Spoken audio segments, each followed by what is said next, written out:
Good afternoon, everyone. Kalla here. Welcome to my live stream. Glad you could make it today. So today, I'm starting a new game in this sort of mystery, detective-y, puzzle-y slot of the week. Layton's Mystery Journey, Catriel and the Millionaire's Conspiracy. Let me know how the audio is, because this one seems to be quite loud. Then again, it might just be this main menu. And hello Nick, I'm fine, how are you?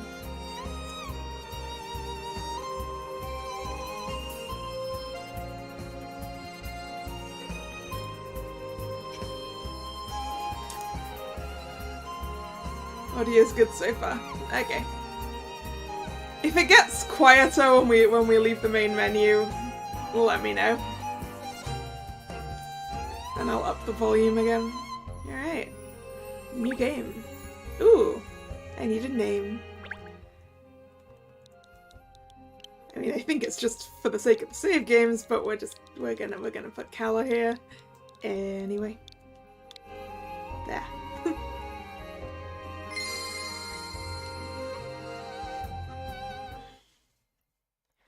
Story and characters in this game are entirely fictional.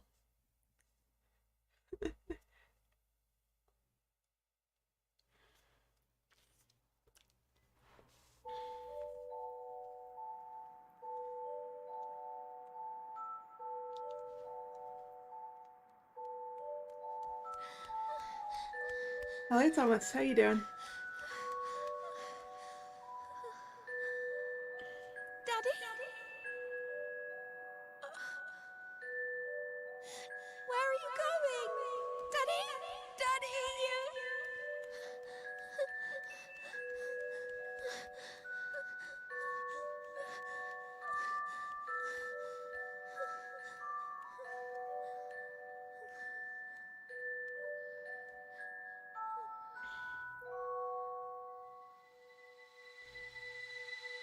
Congrats on your author card, Thomas.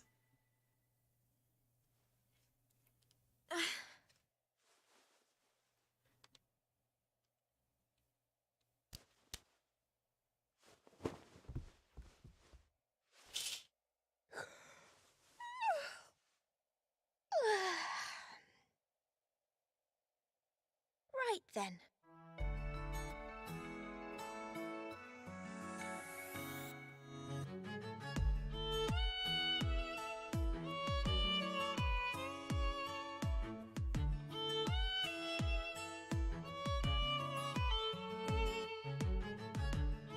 Like her house.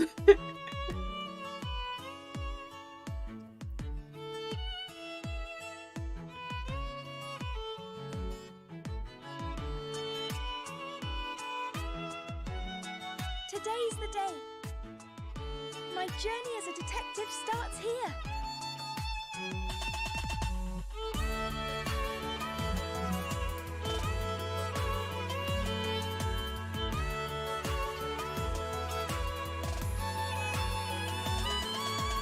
Hey, that's the Houses of Parliament.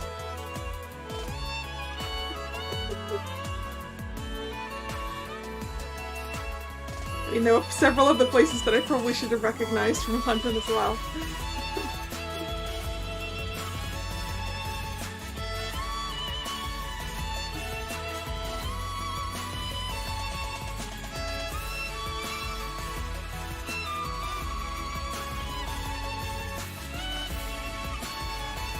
Layton Detective Agency.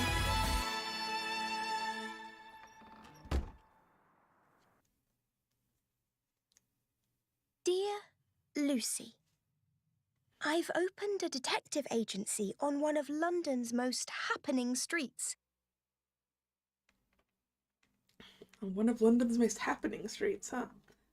Wonder which street that is. Any mystery solved. That's the Layton Detective Agency's motto.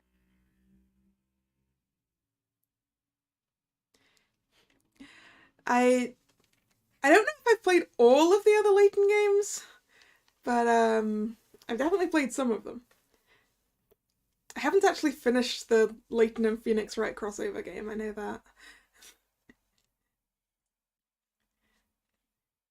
Imagine Baker Street, maybe. I can't wait to find out what mysteries are waiting for me. You must come and visit me if you have the time. Yours faithfully. Not Baker Patrielle. Street.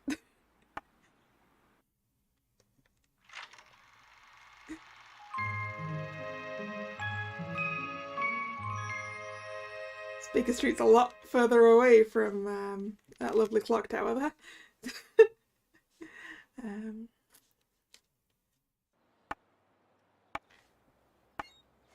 Phew. There, all done. Hey, you there! Talking dog.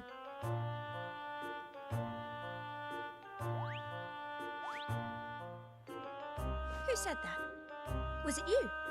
Can you really solve any mystery? Oh, a talking dog. You're not surprised? It's only talking. Only talking? Is it true? Huh? I want some proof. Can you really solve any mystery? Seeing you hang that sign gives me an idea. Let's see you try your paw at this puzzle. So I think that's a basset hound. Could be wrong. I think it's a basset hound. Puzzle 1. The letter K has fallen down from the sign above the cake shop. Use the 3 triangles to make the letter K inside the box. Place the hand over the triangle using the left stick. Pick up the triangle by holding down A. Once you've grabbed it, you can move it around with the left stick or rotate it with L and R. Release A to place it. When the K is formed, the success message will be displayed automatically. Place the triangles carefully. Okay. Okay, we're making the K in white, right?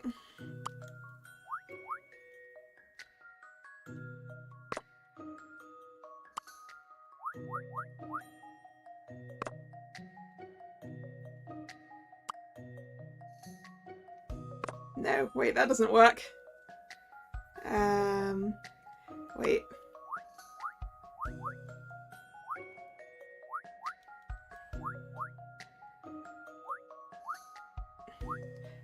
Wait, I can brain. But like this. That way around.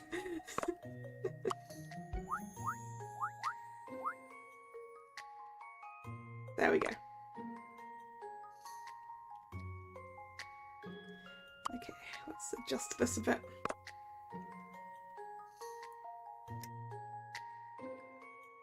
I guess this isn't lined up properly. There we go. This is an interesting one. Puzzles are made for solving.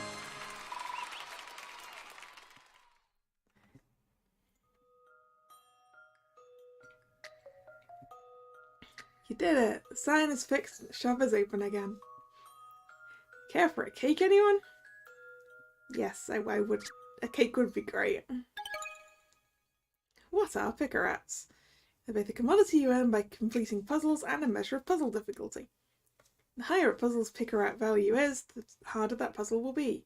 Each time you get the puzzle wrong, the available picarats diminish, so think carefully before you answer. The special end of game save includes some bonuses, among which you'll find a top secret file. The more picarats you've amassed while playing the game, the more earth-shattering the revelations you'll find inside it. Ooh.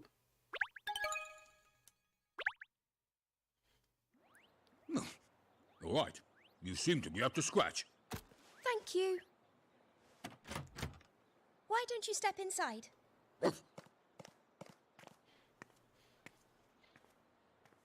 Opens detective agency, obtains talking dog as first client.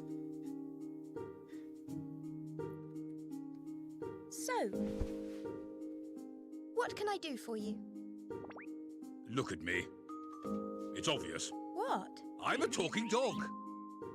Yes, I can see that, And?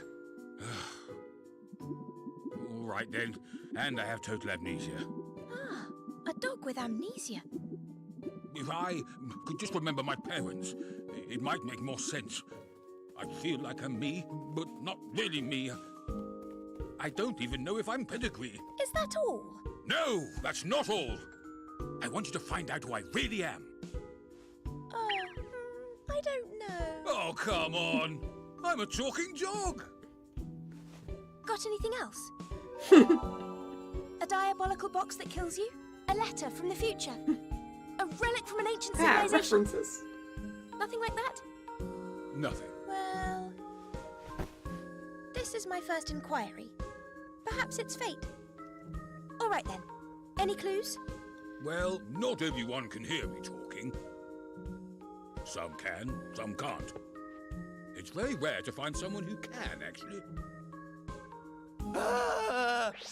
That dog! It just spoke! Oh. And here's another rare someone who can hear you talk.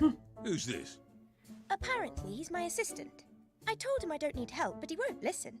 Overly dogged. No one wants that. What's all this about, Miss Layton? This talking dog wants me to solve the mystery of who he is and where he comes from. So, we've had our first inquiry. Incredible, miss. Such a fascinating case from day one. Your reputation obviously precedes you. So, I don't believe you told me your name. Ernest Greaves, miss. Not you.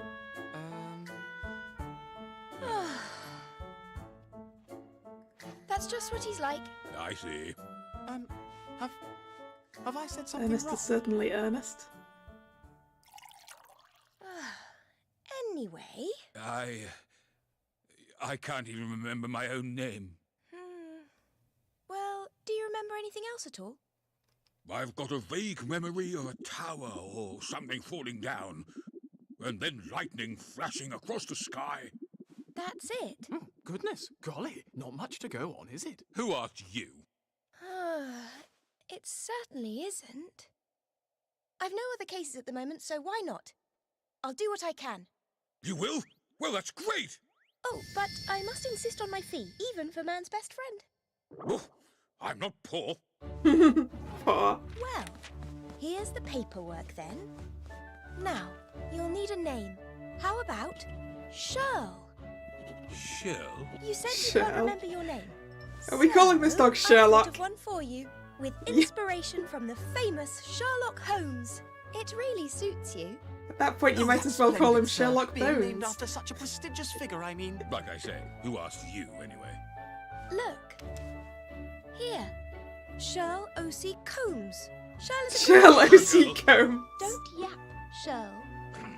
Stop calling me that. Surely there's no need to get angry. Shirley.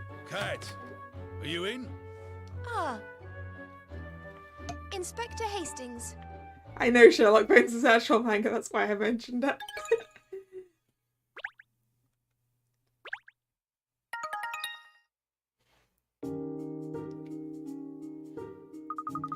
Inspector Hastings, whatever is the matter? You look positively beside yourself. You won't believe what's happened. Who is this loudmouth, long-nosed Nurk? He's got more collar than me. This is Inspector Hastings, Shell, from Scotland Yard. Despite appearances, he's actually responsible for ensuring London's safety. What's that mutt doing here? Don't tell me you're gone and bought yourself a pet cat. A pet? A pet? Do I look like a pet? Don't answer that. It looks as though Inspector Hastings can't understand what you're saying, Shell. Of course he can't. Like I said, it's an exclusive club. Most people just hear woofs and barks. And yet in a straw poll of those present here, 2 out of 3 are in the club. Very exclusive. I can't help if Soup for Snitch here isn't one of the enlightened ones. What are you muttering about, cat? Sorry, Inspector. To answer your question, no, Shell here isn't a pet. Rather, he's my very first client. The first to have signed on the dotted line and enlist my services. Well, strictly speaking, miss, he can't sign anything, of course. He's digitally impaired. Oh no! He doesn't have thumbs. Excellent observation, Ernest. Let me rephrase that yet. Sorry, let me rephrase that then. The first to have put his paw prints on my paperwork. Yeah, is this some kind of wind-up? Well, anyway, we ain't got time to be discussing pets. I got a case I need you on, Cat, and I need you on it right now. How intriguing! Why the urgency? And why do you need me in particular, Inspector? Because we all know you're the best. You proved that when you helped me out in the past. We all Hey! She's not Poirot, Hastings! Wait, Hastings?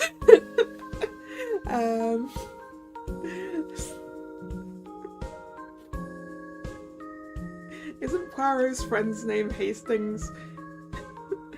Anyway, with your little grey cells on the case, we'll have it solved in no time, I think. I hope. Well, probably. His confidence in you is inspiring, Cat. Don't you worry, Inspector. There's not a case in the world that Miss Layton couldn't crack. Any mystery solved. That's the Layton Detective Agency motto, you know? Well, let's hope you can put your money where your mouth is, because we need all the help we can get on this one.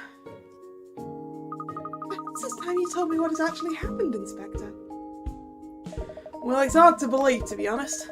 I mean, you'd never expect something like that to get nicked. Something's been stolen. A burglary case, is it? Of sorts, yes. But not your average run-of-the-mill burglary. This affects everyone in London, in the whole of Britain. What's been stolen? Gosh, really? Whatever could be so important? I think you better just come to the scene. Now I'll explain everything. That sounds like a very good idea. Lead the way.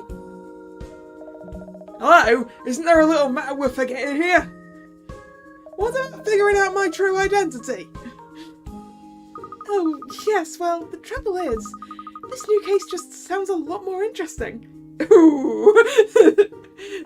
Catriel telling her how it is. Interesting! You decide what cases to investigate based on how interesting they are, do you? Exactly. I'm glad you understand. Well, pardon me for only being a talking dog. I really must try harder to be more interesting. Oh, now, Shirley, don't be like that. Your case is important to us, but we're experiencing a high volume of inquiries at present, and... You've had one new inquiry. One. Never mind. Clearly the inspector here has his knickers in a twist about something. Let him jump the queue if he has to. Good. That's settled then. Now let's get to the scene and start investigating. Where are we going, Inspector? Just down the road as it happens, to Big Ben. Has someone nicked Big Ben? Big Ben? The Elizabeth Tower, I presume.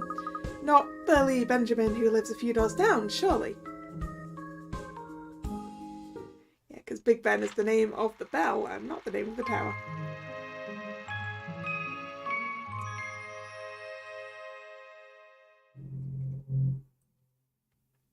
Case 1. The Hand That Feeds.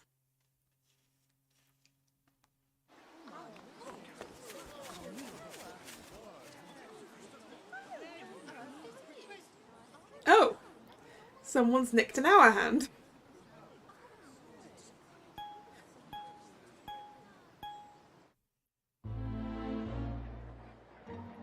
Good gracious, the hour hand, it's missing! Yep, I'm afraid so. It was reported to us this morning. So what's this all about? One of the hands from the clock tower has been stolen? Unbelievable, isn't it? I gotta catch the hooligan who did it and get a hand back quick smart. Yeah, how do you even steal that? I don't know. It's a long way up in the air. There are 4 clock faces on the Elizabeth Tower, aren't there? Even if this 1 hour hand is missing, the other 3 faces will show the correct time, surely. That's right. I mean, certainly it may be a little inconvenient, perhaps, but to describe this as affecting all of Britain? Isn't that rather an exaggeration? Yeah, my better half said the same thing. But it's much worse than a bit of inconvenience not knowing the right time. Problem is, with your visit tomorrow from Ambassador... Okay, how on earth am I supposed to pronounce that? Fodofafa.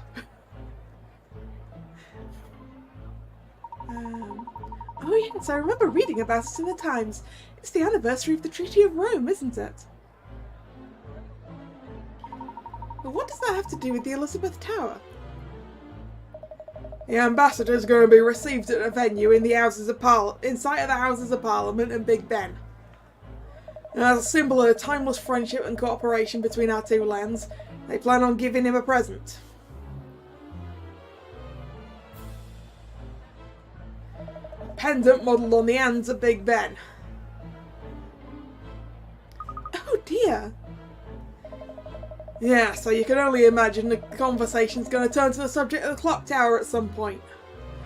And it's not going to look too clever if the very hands the pendant are modelled on have been half-inched by some low-life scoundrel the Met can't catch. Obviously it'll be plastered all over the foreign press as well. It's a blooming disgrace is what it is. I see. So that's why you're intent on tracking down the culprit and recovering the missing hand before tomorrow's engagement. Exactly. We really need your help on this one, Cat.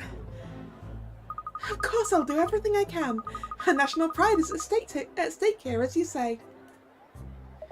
Well, that's a relief. I was worried you'd turn me down. Obviously Scotland Yard will be carrying on with our own investigations at the same time. It's all hands on deck. I got officers scouring the area around the tower. You can ask them if they got any leads. Channeling some critics. I mean, he seems to have the same accent. I am enjoying the opportunity to put back on my Cockney police officer voice.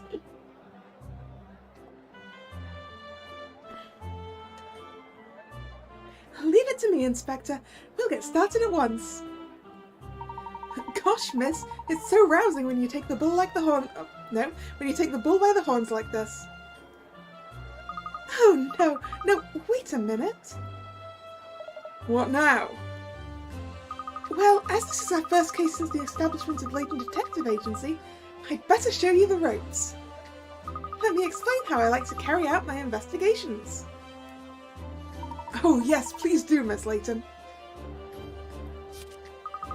In investigation mode, the cursor on the screen changes to be a magnifying glass. Use the left stick to move the magnifying glass around and examine every inch of the scene. Sometimes when you move the magnifying glass over a particular point, it will turn orange. When you identify a point of interest like that, press A to find out what's there. You can also use the directional buttons to quickly snap the magnifying glass between people and other areas of interest. You need to master both controls. So, the left stick to move the magnifying glass around, or the directional buttons to choose an area of interest rapidly. Alright, I think I've got the hang of that. Got the hang of licking her boots? Yeah. I mean, you're a fast learner, Pinstripes. So, let's get straight down to business and start investigating. Let's start with the top of the lamppost, shall we? Use the left stick.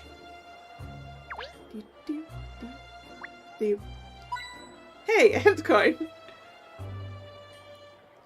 And golly, a little coin dropped down, look! Yes, that's a hint coin. They can buy you hints when you're solving puzzles. Of course, like real money, once you spend them, they're gone. So only use them when you really need to. You'll find them hidden in all sorts of places, so leave no stone unturned. I see. So hint coins are shy little creatures, are they? They're not creatures, they're coins. Come on, Cat, what you dawdling there for, eh? The case, woman, the case! Now, Inspector. Less haste, more speed. Investigations need to be carried out carefully, and above all, you must record everything at each step. Teaching Grandma to suck eggs, aren't you? Let's just go over the most important items in my bag. Select the bag icon in the bottom left corner of the screen to open up the bag menu, or you can just press X. Cat's journal contains all my notes about the investigation so far, very useful for recapping. To archive this case history, choose Save from the menu. That will make a record of the story so far. This is the puzzle index. Any puzzles we encounter are recorded here so you can tackle ones you've already completed again if the mood takes you. And there's a brand new puzzle in Daily Puzzles every single day. If you also delve into my wardrobe from time to time, I can pop into some different outfits. Blimey, you got enough in that bag of yours, Cat? Ever heard of tidying? It's this crazy idea where you actually get rid of the stuff you don't need. Oof, Shell. Oh no, it's perfectly fine as it is. The trick with any handbag is to know where to find everything and what to use when. Good, that's covered the fundamentals of the investigative process. Now it's time to put theory into practice and investigate the clock tower. The clocks are awfully high up off the ground though, aren't they? Then you must zoom in, Ernest. Zoom in, miss? How do you do that? Sometimes you may notice the magnifying glass colour changing to blue instead of orange when you're investigating. It indicates a place where you can zoom in and take a closer look. All you have to do is press A and everything will appear larger. Very natty. Well, it's extremely important to be thorough when you're investigating, you see. So why don't you zoom in now and take a closer look at the clock face. There, whoop. Zoom. Doo-doo-doo. It's true, the shorthand really is missing. Ah, but of course the other clock faces all have both hands. Yeah, it's only on the one side of the shorthand's been taken. The other three are unaffected. Oh, so it's just one shorthand that we're looking for? Even a shorthand from one of the clocks in the Big Ben Tower would be a very sizable object. Not something that would disappear easily. Obviously, we searched all around the clock face as well as the base of the tower. But that hand's just disappeared into thin air. Did you check inside the clock tower?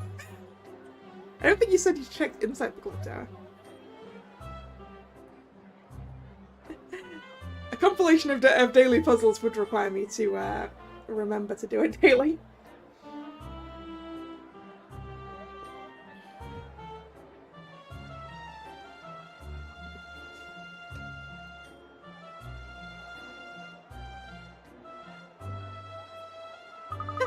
This is turning into a very interesting case indeed.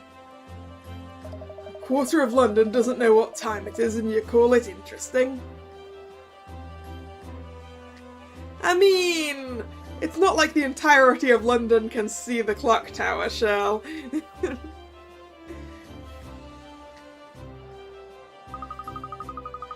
Alright, now that we know what we're dealing with, it's time we started investigating. We should start by stepping back and looking at the bigger picture again. So select zoom out or just press B.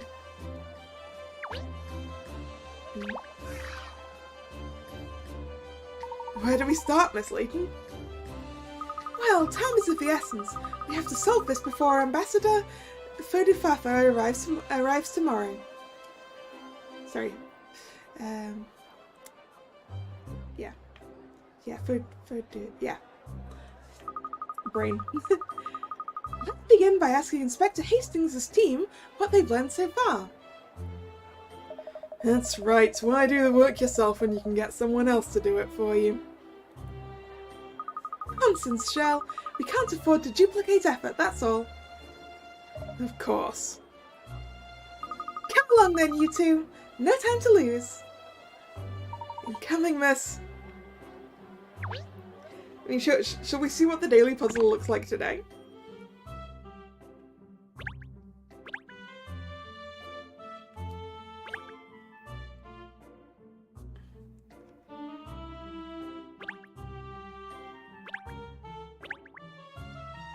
Daily puzzles. Puzzles that you download from the internet to play. There are already 18 puzzles in the daily puzzle section from the start of the game. Oh. Press X or the download puzzles button to increase the available repertoire. One new puzzle is added every day and you can download up to 365 of them.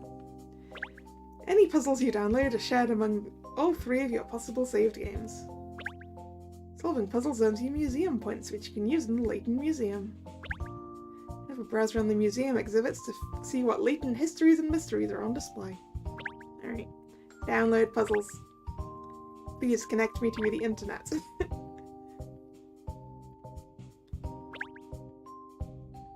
It just said 365 puzzles have been added.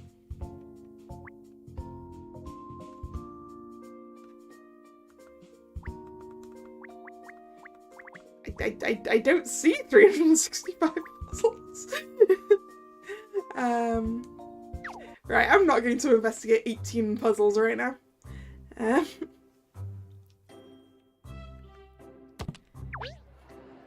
Alright, let's see what Inspector Hastings has to say. Inspector Hastings, can you summarise what you've found out so far? Not a fat lot, really. There was a bobby on the beat here last night who confirmed nothing was amiss at 11:50. It wasn't until 6 this morning that we got a report from a stunned local who happened to glance at the clock. I came to confirm the report straight away and found it to be true. The hour hand was well and truly gone. So at 11:50 last night the clock was fine, but by 6 this morning the hand was missing. So we're looking at a window of about 6 hours in which the crime was committed. That's about the size of it? Yep. And wasn't there anybody else who looked at the clock tower in that 6-hour window? We're looking into that now. I've got officers asking locals if they saw anything. There must be someone who looked at the clock in all that time. Well, Ernest, that requires people to be awake between midnight and 6 AM.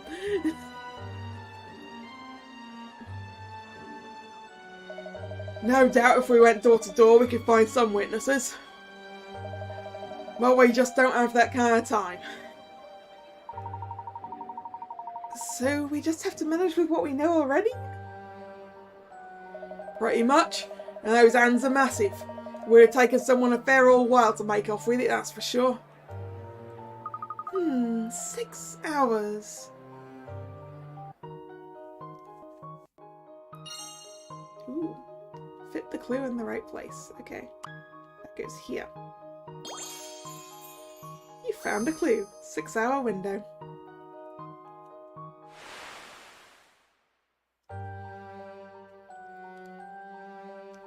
As your investigation progresses, you'll unearth certain key pieces of information that form clues.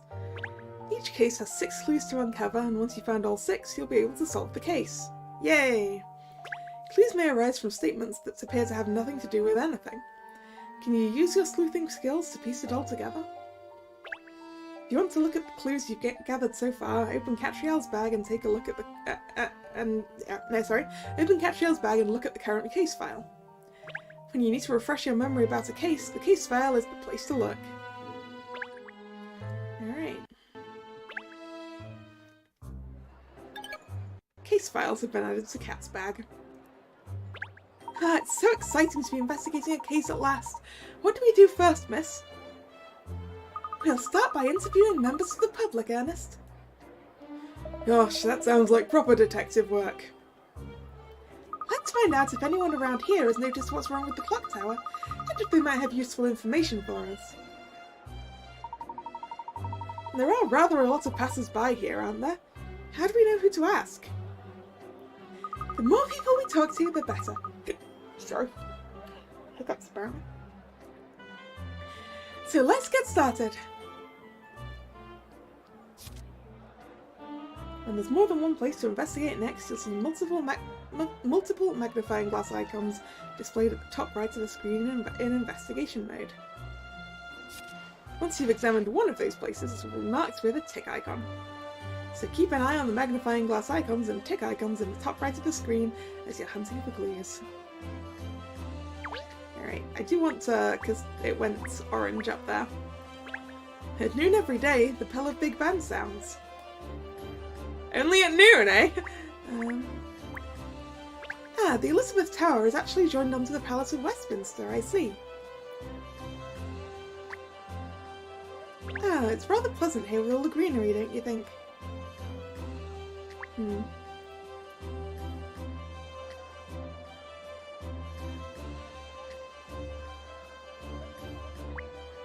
I guess we need to talk to these two. Yeah, X to doubt indeed. Okay, I guess it's just gonna be these two.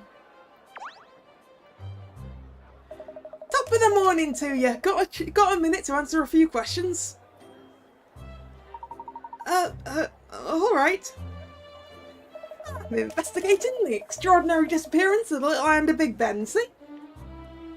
So, did either of you happen to see anything around these parts last night? Such as, for example, a person or persons transporting a large hand-like object? Gosh, he gets straight to the point, doesn't he? The very questions I was about to ask him.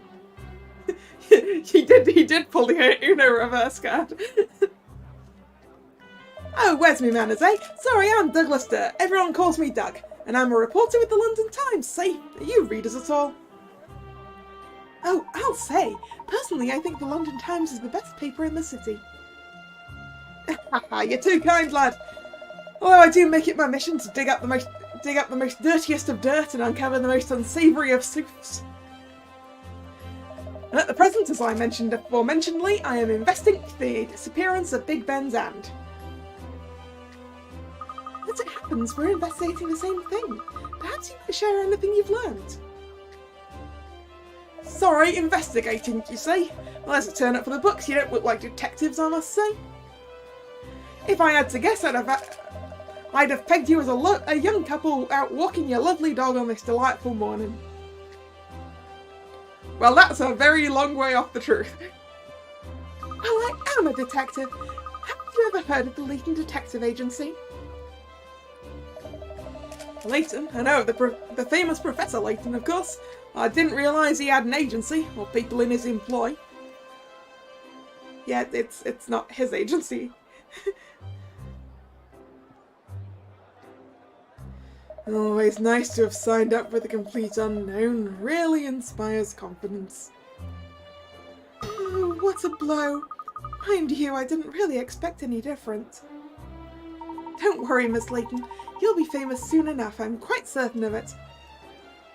Anyway, as it happens, I was at the office all evening yesterday, penning my latest article. I did not observe Big Ben at all. And I'm afraid to say that my own investigation is just getting underway. I have nothing to impart at the present time. I see. Well, thank you anyway. I wish you all the very best with your ongoing investigative activities, of course. Likewise, sir. Good luck with yours.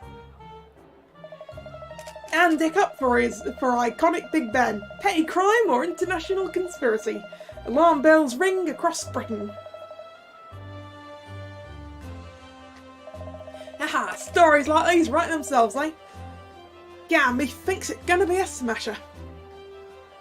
It certainly is. If we don't solve this before the story breaks, there'll be all kinds of repercussions.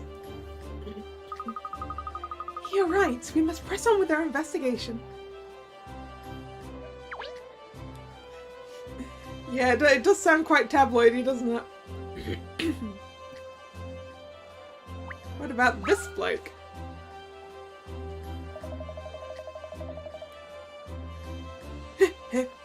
Well, how long's it been, would you say? How long? I'm sorry, do we know each other? I'm fairly sure I've never met you before, sir. Know each other? In a way, yes. In a way, no. I think his scarf's too tight. People are like leaves washed along in a river, sometimes meeting, sometimes parting. You've rather lost me, I'm afraid. I Don't suppose you noticed anything about the Elizabeth Tower last night, did you? I was already dreaming sweetly by nightfall yesterday. You're an early sleeper, are you? So you wouldn't have seen anything.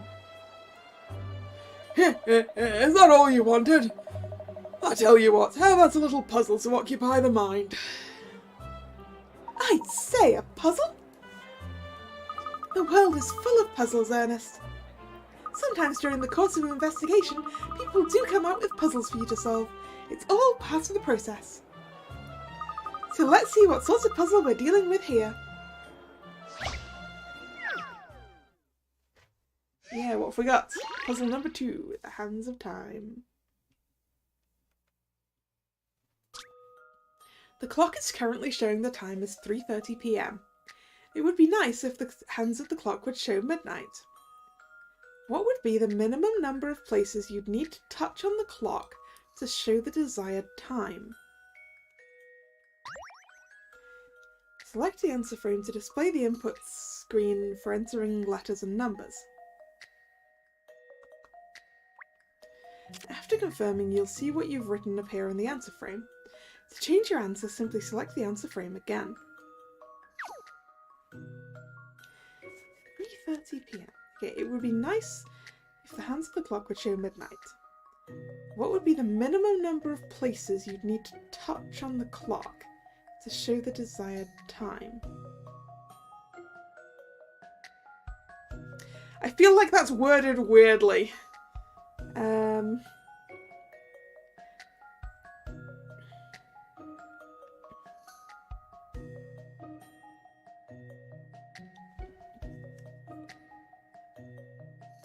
It's like, it could be that the answer is 2. Just because... No, wait, no. Because that's not how a clock works. How do you change the time on this clock? That's... Am I overthinking this?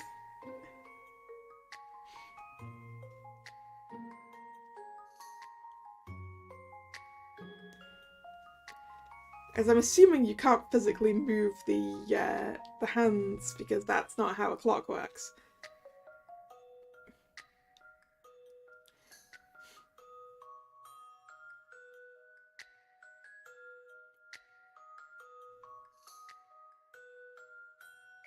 So, I mean, I think I want to say 2.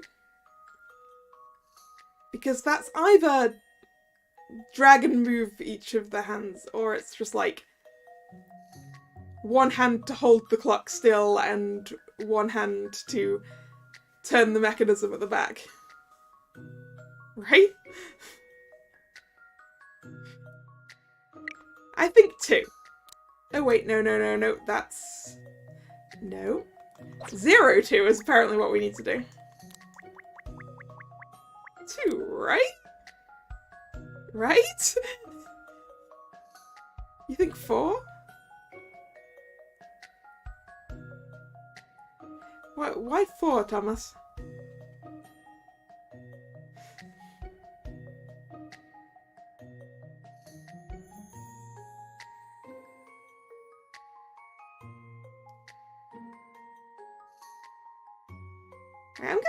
I'm gonna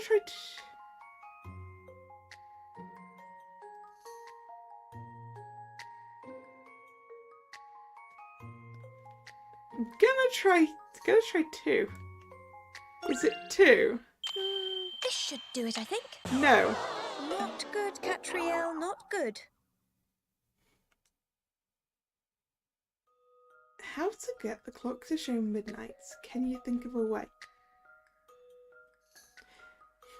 I feel like I don't have enough information. I don't think I want to use hint coins on this.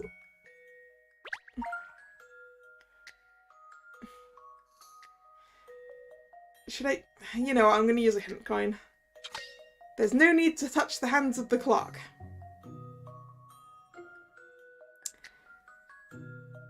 Well, I guess that sort of helps.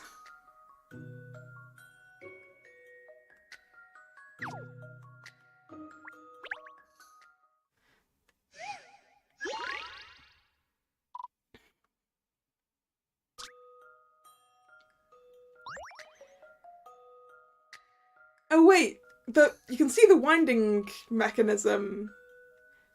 So you can see the winding key here. So that obviously goes in there. So is it going to be just one then?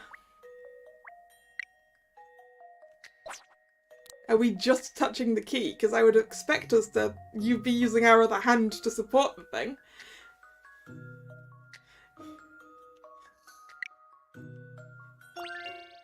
This is an interesting one. No? Oh, that's not like me.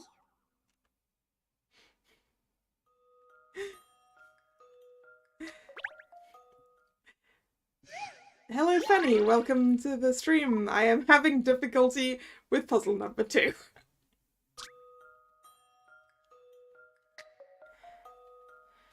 What would be the minimum number of places you'd need to touch on the clock to show the desired time? I don't get it.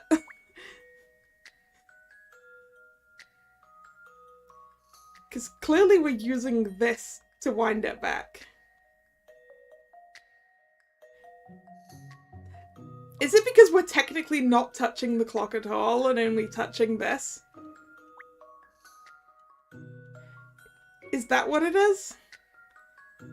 Is it 0 because technically we're only touching the key and not the clock?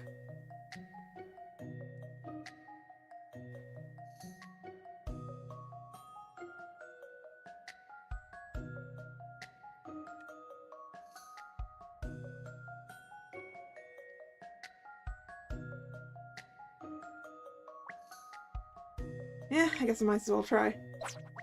Is it 0? This is an interesting one. It is 0. Any mystery or any puzzle solved.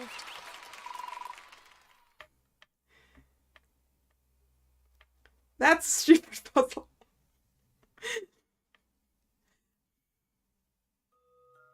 There was no need to touch the clock at all. Oh! Yeah, okay. Okay, that's fair.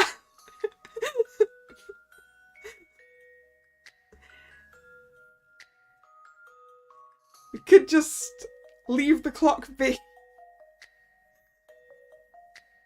That's fair.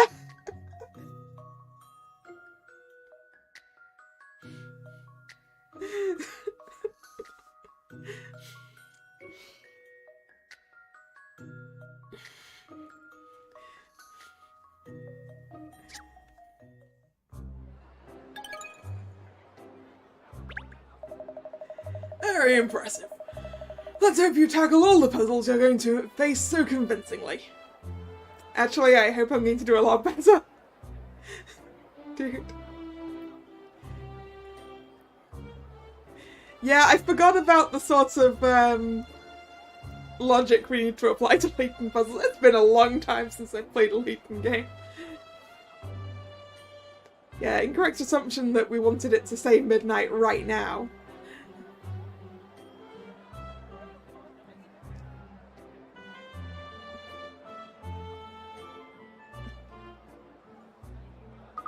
We've investigated all we can around here. I suggest we head closer to the tower. To the scene of the crime at last. I'd say this is rather exciting. I need to explain to you how we move around during an investigation, don't I? At the bottom right of the screen in investigation mode, you'll see a shoe button. Pressing that, or Y, switches from investigation mode to relocation mode. The orange flashing markers show points on the map where we can move to. Pick a location you'd like us to visit and press A over it to display some information about the place in question. Then simply press A a second time or press move to go ahead and move to that location. An exclamation mark at a particular place indicates where you should head. Indicates that you should head there next, for the good of the investigation. It looks like we can get inside the Elizabeth Tower from that entrance there. So let's head over and see what we can find out.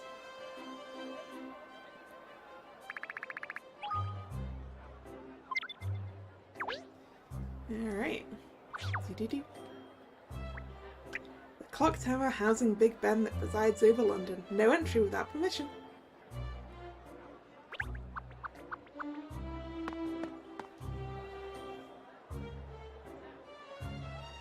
The entrance to the clock tower looks to be over there.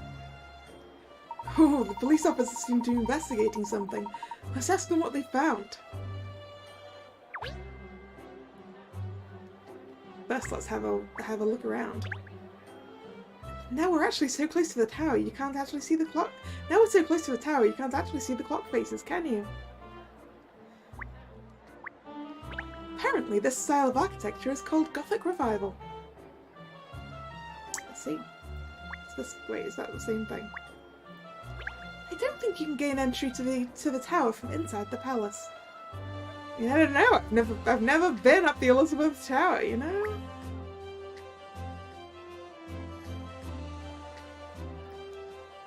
I know I'm supposed to talk to the police, but let's talk to this lady first. 1, 2, 1, 2. Oh, hi there. Perfect weather for a run, isn't it? It must be a pleasant place for jogging here with all the green space.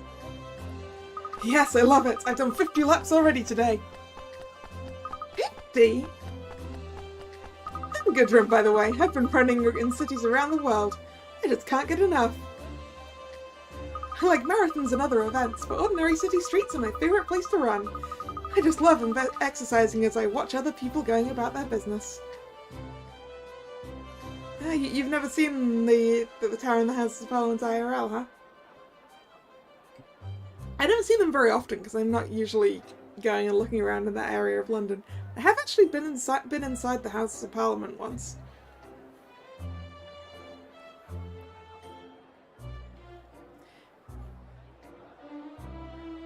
We had a little tour.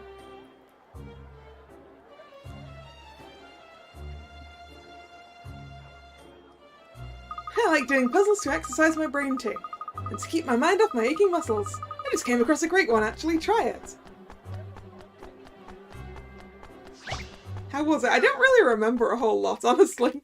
It was a long time ago. And, whereabouts are you from, Fanny?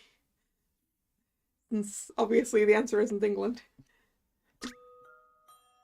Right, shoot bubbles from the cannon to burst it. All of the bubbles floating in the air. To pop bubbles, you'll need to form a chain linking bubbles of the... Are we playing Bubble Bubble? Bubbles of the same number horizontally or vertically. And/or vertically. The chain must contain at least as many bubbles as the number displayed on the bubbles in it. Press and hold A to pick up a bubble and move it. Okay, we're not playing Bubble Bubble, that is fine. Ammo is replenished after each shot, but you need to burst all of the bubbles within the maximum shot limit. Okay. To reposition an object in a new location, press and hold A over it, move to where you want it to be, release A to place it. In some puzzles, you can rotate things. Okay. Ah, Germany, huh? That's cool. Right, so... Am I allowed to pick up any of these?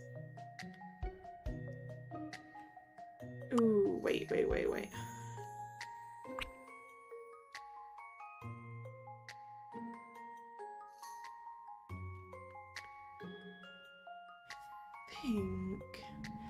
I think I want to start by putting this here. Then this one here.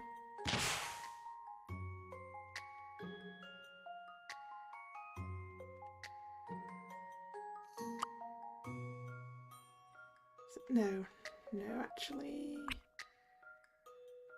Get rid of the 2s first. Then... these 4s. Oh, I think I've mucked this up. Maybe. Yep. Ooh.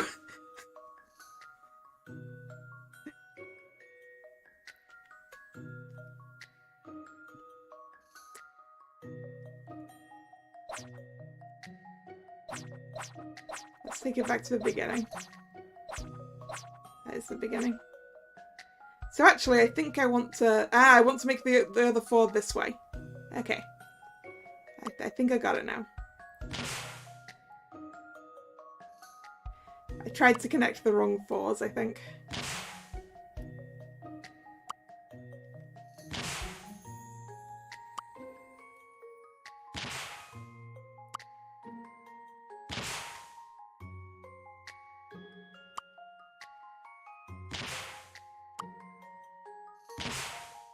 Yeah, now I've got enough shots.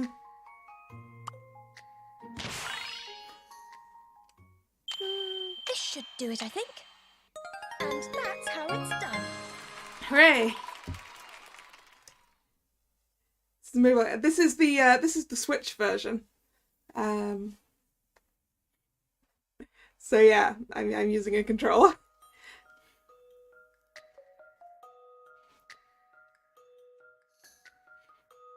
You did it! All the bubbles have popped. If you don't get the order right, you run out of shots. Yeah, I worked that one out.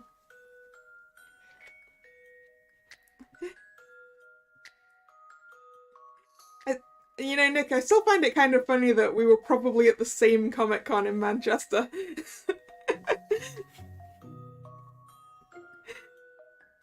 Years and years ago.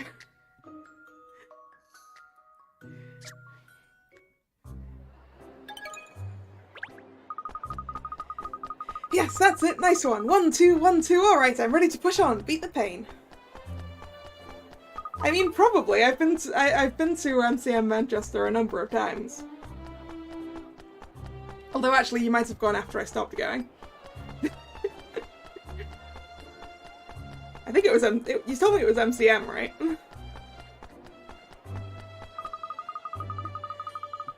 I can stay in London for a while, I think. There are lots of places around the city where I'd like to run. I want to make sure I see as much as I can while I'm here. Bye then. Sorry, maybe I'll see you around sometime. Bye then. Alright. Are you a police? Hello, Miss, let me see. Oh, yes, that's right, Miss Layton. Inspector Hastings mentioned you. Yes, here it is. You're assisting with our investigations, I see. So we're to share information and resources. Thank you, officer. That will be very helpful.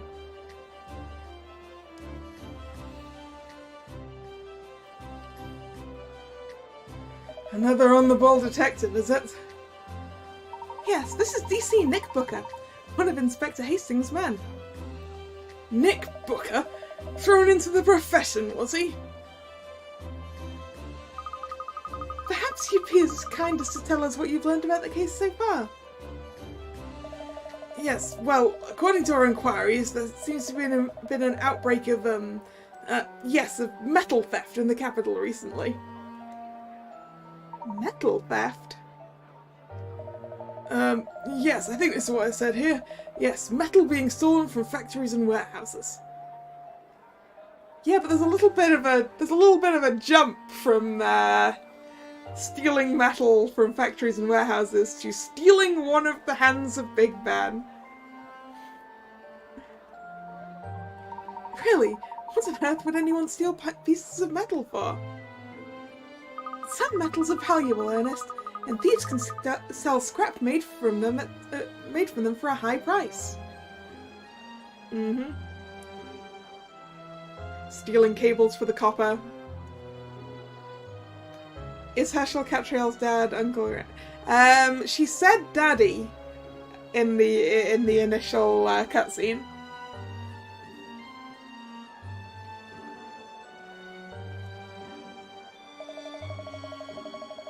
Yes, according to my notes here, the missing clock hand was made of, yes, here it is. A very valuable metal that would fetch a good price if sold. So you don't even know what it's made of, DC Booker. It's probably... I'd imagine it would be iron or steel, right?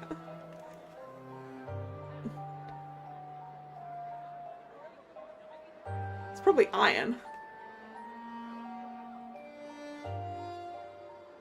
So we're continuing along this line of investigation. I see, metal theft. Well, thank you for your help, DC Booker. I mean, in that case, DC Booker, shouldn't you be checking the nearest scrapyard to see if someone's tried to flog it?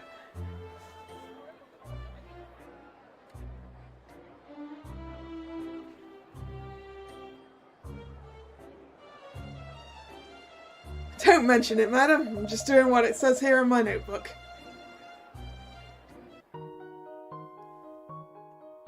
Metal thefts. Okay, that's going there. Apparently the hour hand is gunmetal. Okay. Isn't gunmetal just a colour finish?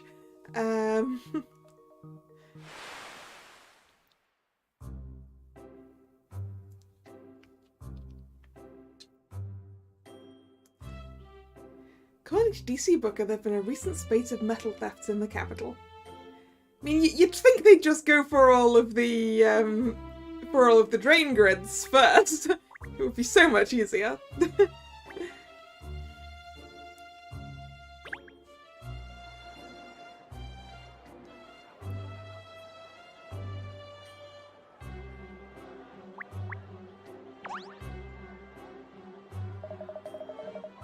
Hello, Miss Layton. The Inspector Hastings has instructed us to give you your full cooperation. Wonderful. So I don't need to explain. Could you just tell us what you found out so far? I'd be glad to, miss. We have ascertained that on the night in question, that being last night, there was no one here. No one at all? Not even a janitor or something? Correct. There is a room behind the large clock faces known as the clock room. However, this room was locked overnight. So is the clock tower always empty? Except for when works are ongoing, yes. When the servicemen are in, they sometimes work late, apparently. But last night the servicemen knocked off early, it seems. So there was no one around who might have seen the thief. Sorry not to have better news for you. Yeah, we've spoken to the investigating officers. I think it's time we had a look inside the clock tower. But it's locked, isn't it? Should we talk to PC Beat, do you think? Excuse me, PC Beat. Would you be so good as to allow us entry into the clock tower? Why, yes, of course. Inspector Hastings gave us instructions to cooperate fully with you, Miss Layton. Step right in. Thank you. We'll all come in if we may. I must warn you, it's one long staircase when you get inside. I hope your leg muscles are working. I don't like the sound of that. Oh, yes. Catriel apparently also doesn't like the sound of that.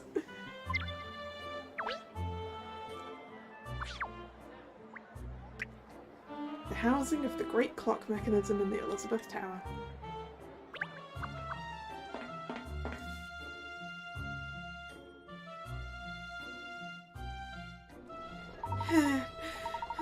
Golly, what a lot of stairs.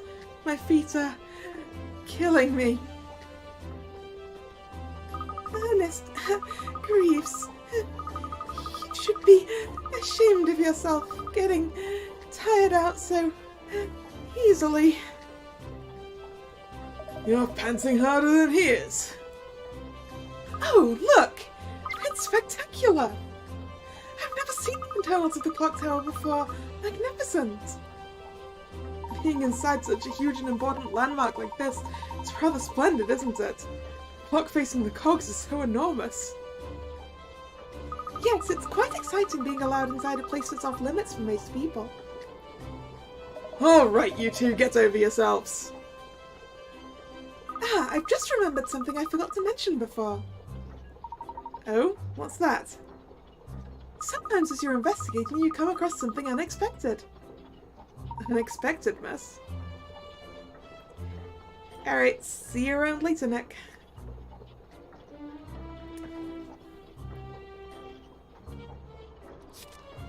Yes, as you're moving the magnifying glass around, you might notice a peculiar disturbance in some places, like a puff of dust almost. When that happens, be sure to investigate thoroughly, even if the magnifying glass hasn't turned orange. Look hard enough and you're sure to be rewarded. So make sure you investigate all those nooks and crannies carefully. Let's give it a try now. Well, we're suggesting up here, right? Yeah. The reddish wristwatch. It's been added to your collection. What's a wristwatch doing up here?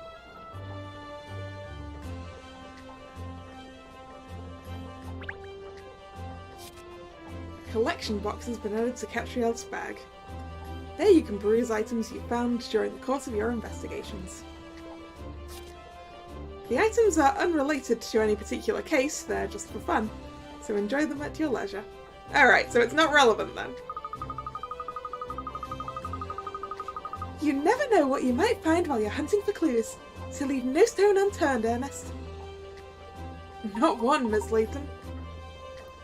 Very good, so let's get back to the task on hand. No, words. So let's get back to the task at hand. I think perhaps that's a serviceman over there, look. Oh yes, you're right. Let's go and ask him if he has any useful information for us. Oh, yeah, right there in front of us. But first... Ooh, a hint coin.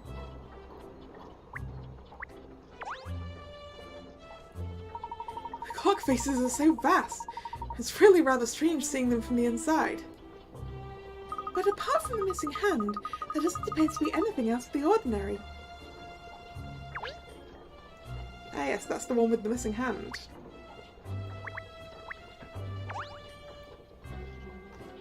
Nothing strange about this, apart from the missing hour hand, obviously.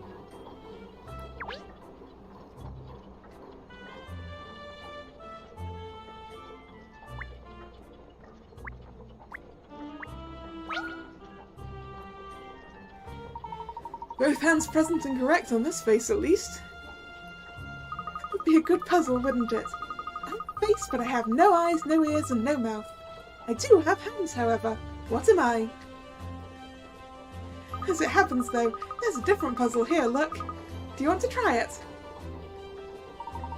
Well, I am the personal assistant to the great detective Miss Catriel Layton, so I ought to tackle a puzzle or two from time to time.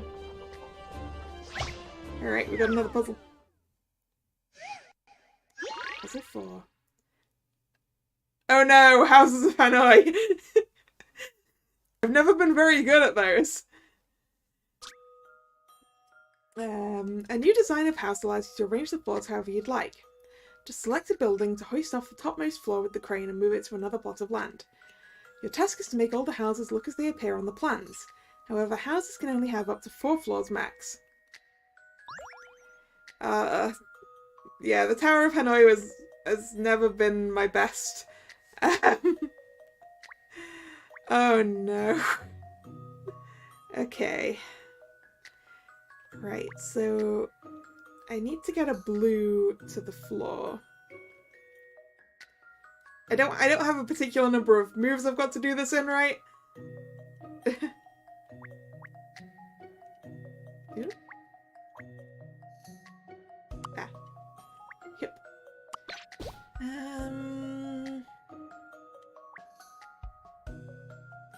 I think I'm going to just take everything off the top of this one.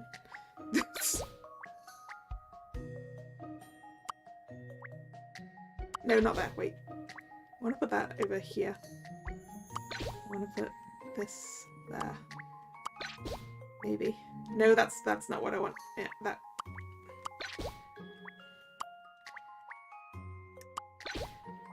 At least it doesn't have the usual rule of the Towers of Hanoi when you can't put them in a particular order.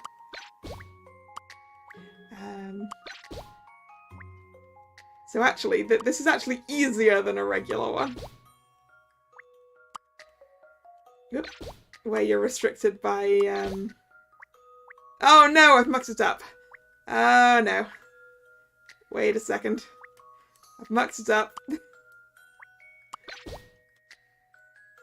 Yeah.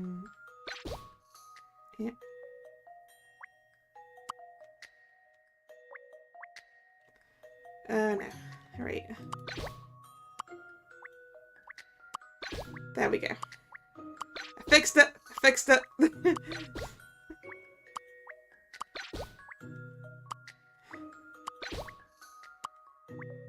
There we go. I have a feeling that perhaps... Thank goodness I got that right.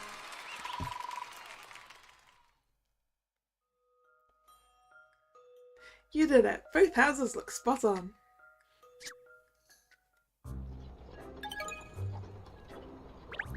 Good work, Pinstripes. You're clawing back some respect here. Why, thank you, Shell. While merely a personal assistant to Miss Layton, I do hope to prove myself useful in the puzzle-solving department. I really don't remember saying I wanted a personal assistant. Oh dear, miss. Please don't reject me. Alright, is there anything else to see before I go talk to the guy? The mechanism is vast as well, isn't it? And it keeps ticking despite being one hand down. It's lucky there are 3 other faces showing the correct time. The people of London rely on Big Ben to know the time. I mean, I'm not so sure that's true anymore.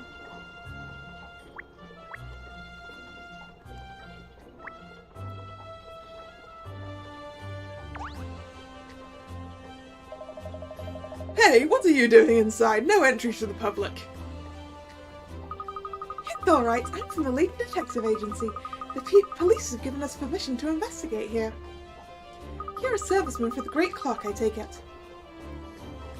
No, yes, I'm Hans Lipsky. If this is for missing hand, I already said to police everything I know. You people are drilling hole in my belly. Well, I'm sorry to ask you to repeat yourself. Would you mind telling us what you've told the police, Mr. Lipsky? Lipsky? Can Lipsky? He can't help his name, Shell. There is nothing for telling.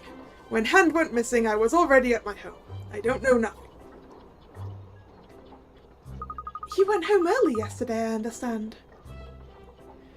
Day before, I was working until midnight fixing this clock, so yesterday I go home early. Was there anything unusual about the hand that was taken? It wasn't loose or misaligned or anything? No, I fixed it only 2 days ago, like I tell you. When I put back, I make sure it is good fixed on. I see. So there's no chance that the hand dropped off then? Slipped out of your hands, perhaps? Police already investigate everything. In here, around Clockface, but they find nothing and they have gone now. Yes, tell me, Mr. Lipsky, when did you notice that the hand was missing? Same time like everyone else. When I look out of the window in morning, I see missing hand. Oh, so where you live is inside the clock tower, and inside the face with the missing hand, I see. No, yes, I am living close to here, on Chancellor Lane. Gosh, how extraordinary. The same street the agency is on. Ah, it's on Chancellor Lane. It's strange that we didn't notice the hand was missing ourselves. Yeah, considering it was right there in the, It was right there, we saw the tower. Exactly. I'm sure I remember seeing it when I looked at the clock tower this morning. Because you are looking at different face. It depends on where you are living. But didn't you just say we're on the same street? Recently repaired our hand. Okay, that piece goes over there.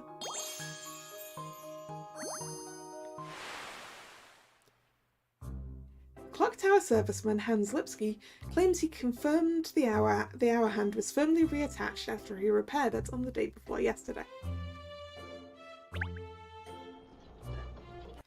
Really, apart from the missing hour hand, nothing seems to be out of place. Golly, there are no clues at all. I would have expected to see some trace of the crime.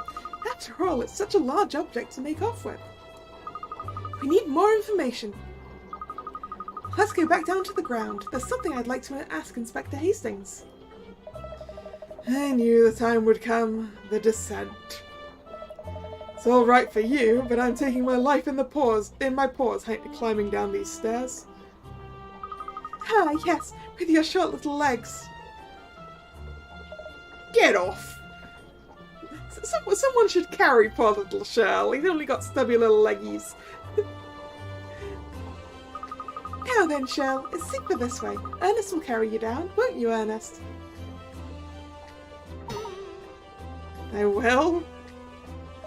Hey, what did you pull that face for? I haven't got fleas, you know. I didn't pull a face. Come along, no arguing. Just tread carefully, Ernest. Yes, miss. Hey, we did get to give him a lift. Daily bonus, fashion farthings.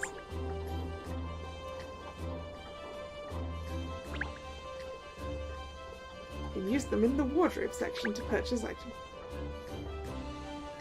Be careful of changing your Switch console's system time, because you won't be able to obtain the daily bonus for a short while if you do. I see.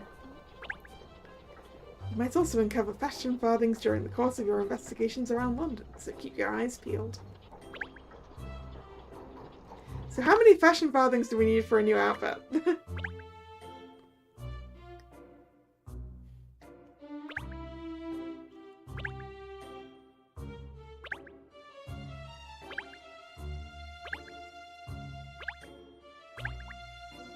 Alright, what have we got? Got this outfit without the hat. Nah. And this one. I don't know, the hat's real good though. What's in the exchange? Oh! They're quite cheap, okay.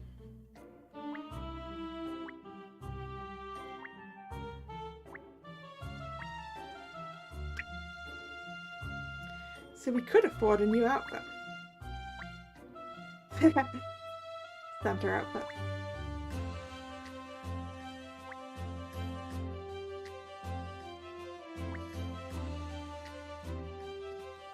They are indeed cute. This outfit looks familiar. Now that outfit... We can dress like Herschel Layton. We can get a bigger hat. Or like Luke. You can dress the dog!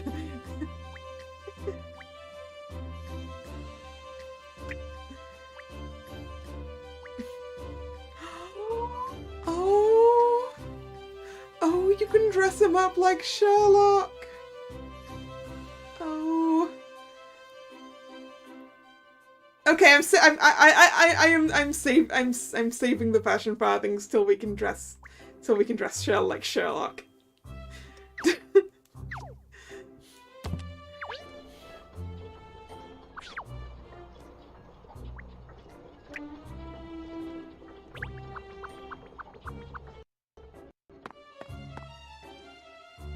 Yeah, they named him after Sherlock. There's Inspector Hastings, look!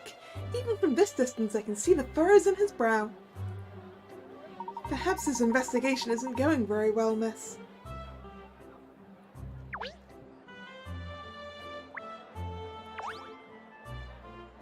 Ah, Cat! What you got for me? Who did it then? Who's the culprit?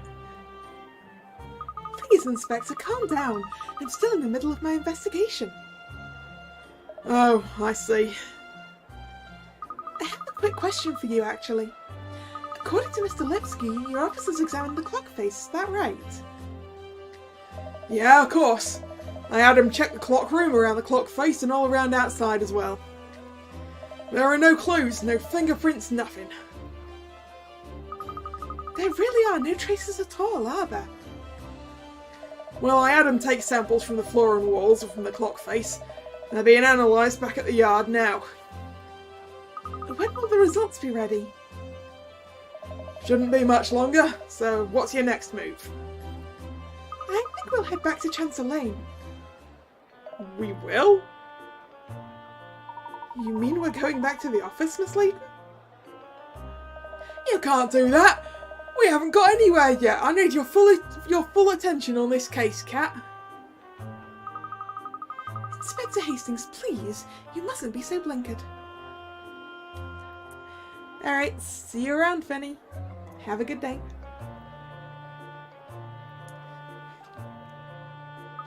Sometimes you have to take a step back in order to see things for what they really are. Is that so? Yes, so if you'll excuse us. Hey, you're not serious?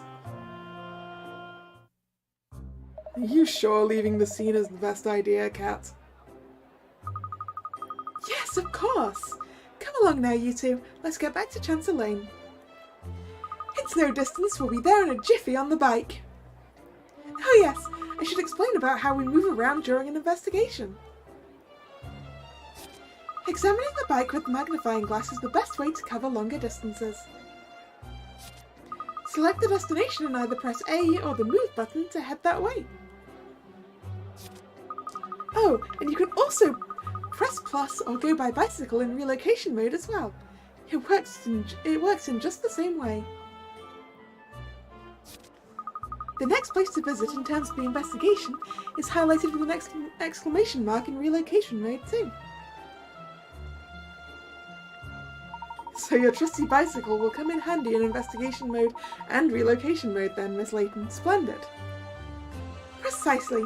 So back to Chancellor Lane it is. Alright. Bike. Move. Oh, look at the little pixel bike. Cute. Oh yeah.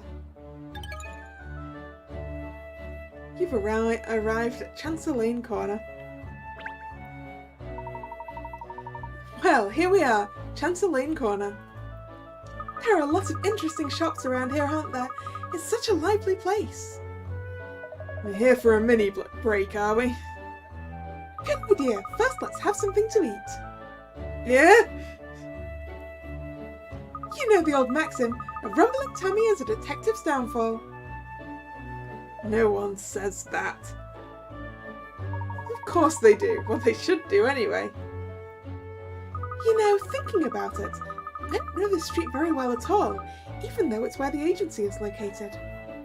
This is the perfect opportunity to have a stroll down the lane and get better acquainted with our neighbourhood. Walkies, eh? Well, at least I don't have to be on a lead. Are you sure you don't have to be on a lead, Shell? Maybe we should check the laws on that.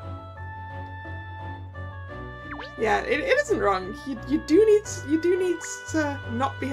If you're hungry, you're distracted. So you can see the clock face with the missing hand from here. Ooh. We got something.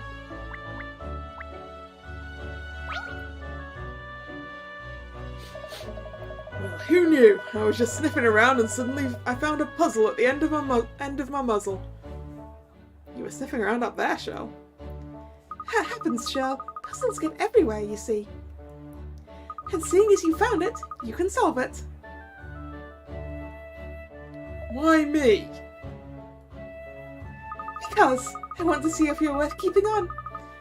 Go on, see if you can pound it out. But Catriel, what if this puzzle requires the opposable thumbs? He doesn't have opposable thumbs.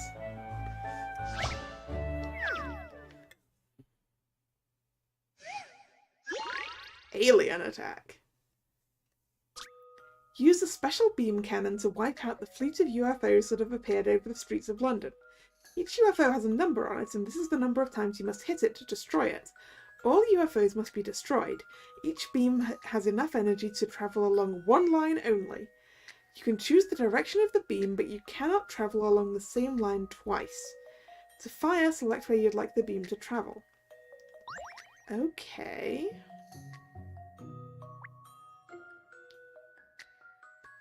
Right.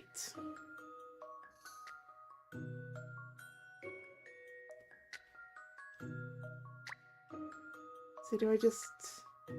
Whoop. I didn't mean to actually press there. But maybe we can do like this. Like that.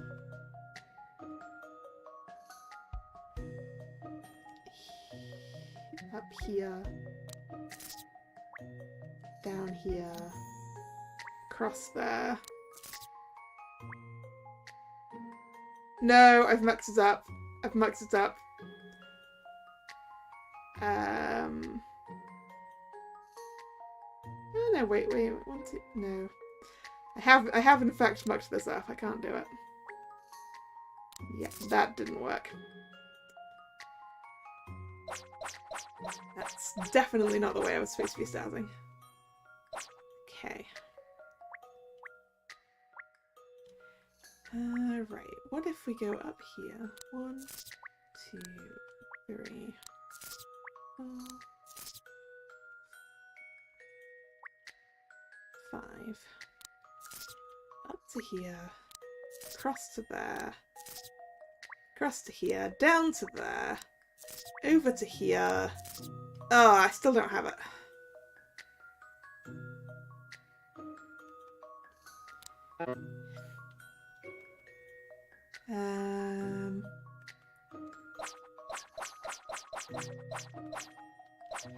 Okay, what if we start this way? 2.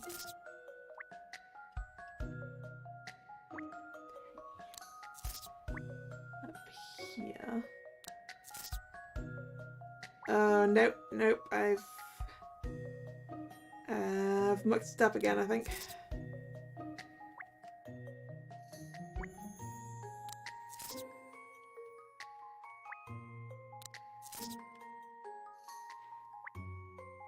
Yep. No, wait.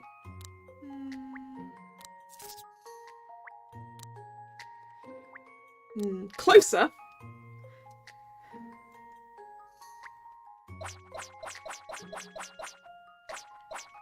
Okay. Right. Start up here. Then over to here. Up.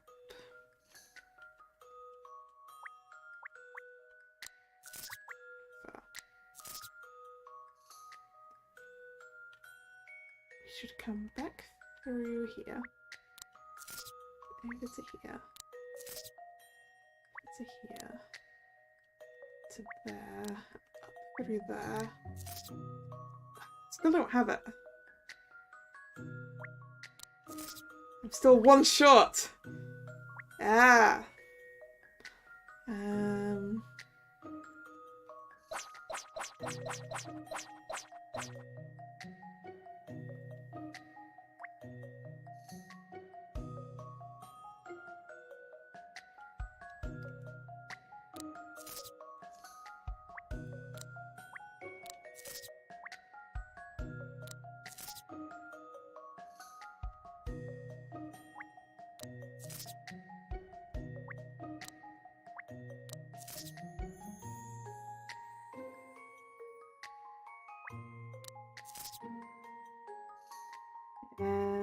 Wait. Ah, no! I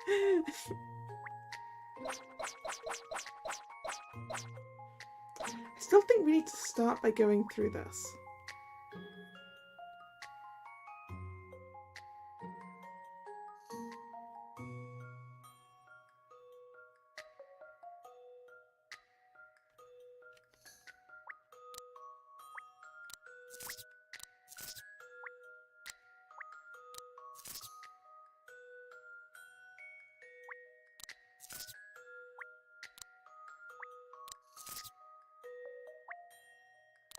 Yeah. I'm one piece of energy short.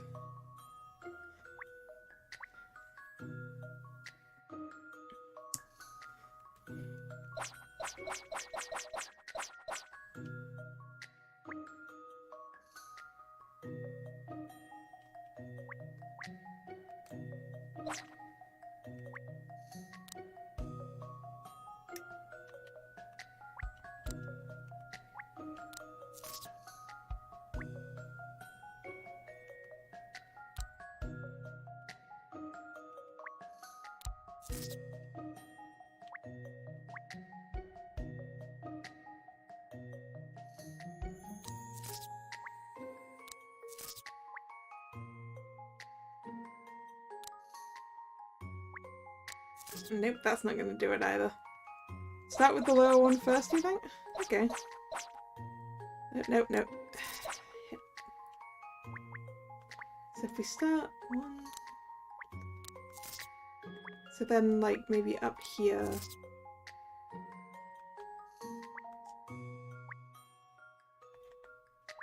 Through there. Here. There. Back through here. Up to there. There. Back. Nope. Nope.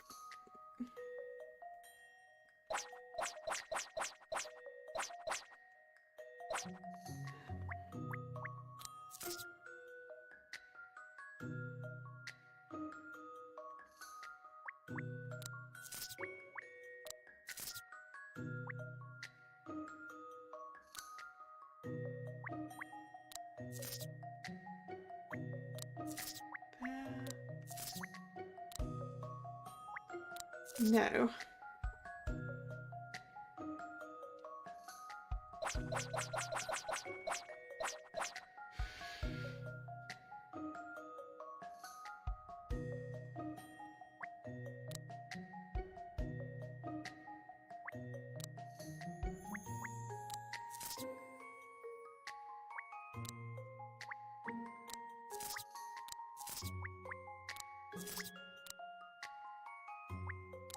Nope, that's not gonna work.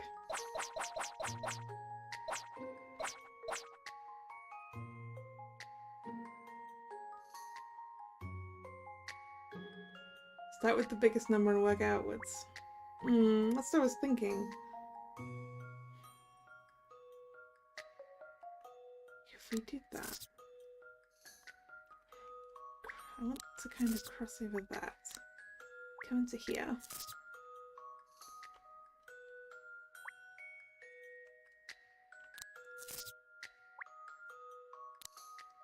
I think I need to come back in. Wait. Maybe. Oh no, that's not gonna work. It's still one shot.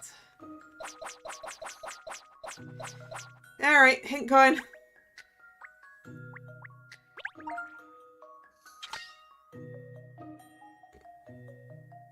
The UFO with the highest number looks the most formidable. Focus your attacks on that one first. Yeah, I figured that!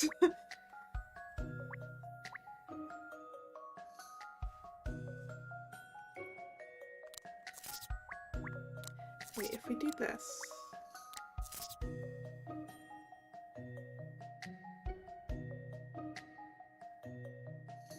Maybe.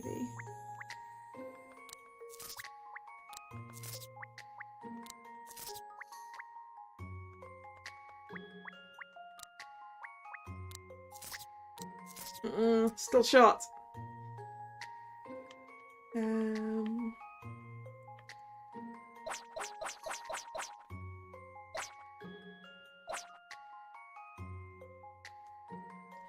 So basically, we need to come at this 4 times.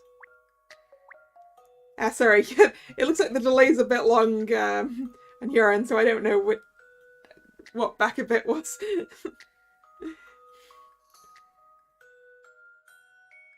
So we do have a bit of a well, not delay, but latency on this room. Latency.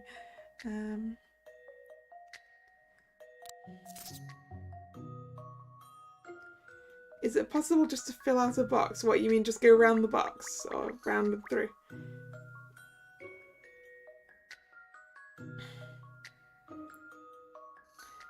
I'm trying to remember how to do that. It's that whole draw an envelope without going over a line.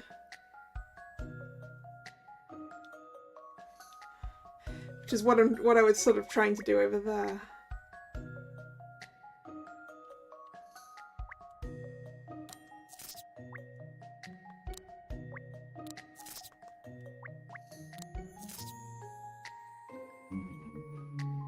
use the box of just 4 and go outwards. I'm not really exactly sure what you mean by that, is the problem.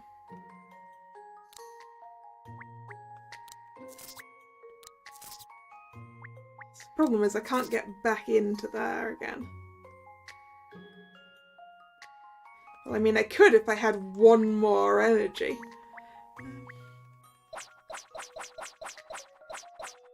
Okay, your girl's gonna need another hint coin.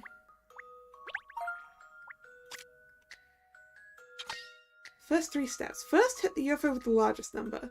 Then fire your beam at the top right and the uppermost. Okay. Right, so we're supposed to start with this, that, there. Okay, so that's how we're supposed to start. Which I guess means we come down here. Through here. Through there. There. Up there and back. Which I could have sworn I did! A good puzzle is something you have to chew over. That was too easy. You did it! You restored peace to the city. Focusing your attacks on the UFO with the highest number while attacking the surrounding UFOs was the key to destroying the whole fleet.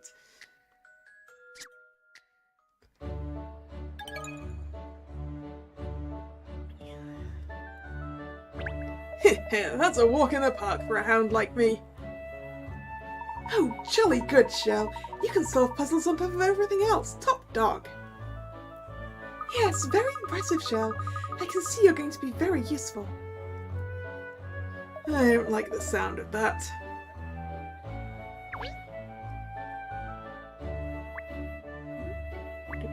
Hey, a hint coin. It's good because we used to.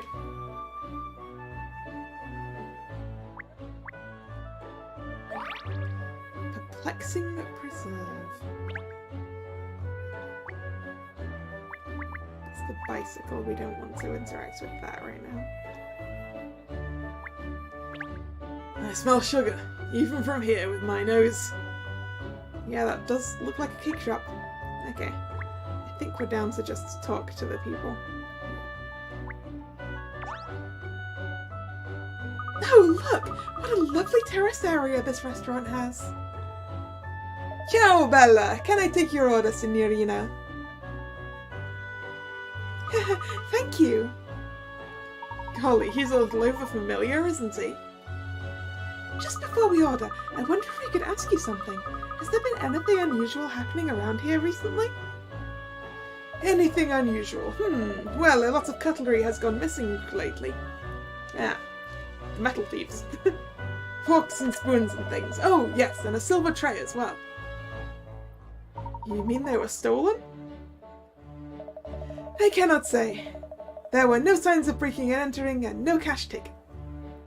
So it doesn't seem like a burglary exactly. Alright, see you around, Thomas. Bye. I see. Well, thank you. Now, would it be alright if I ordered? I'd like the squid ink spaghetti with the fetid? I don't think fetid is the right word, Catriel. I'd like the squid ink spaghetti with the fetid herb salad on the side, please. Sounds delicious.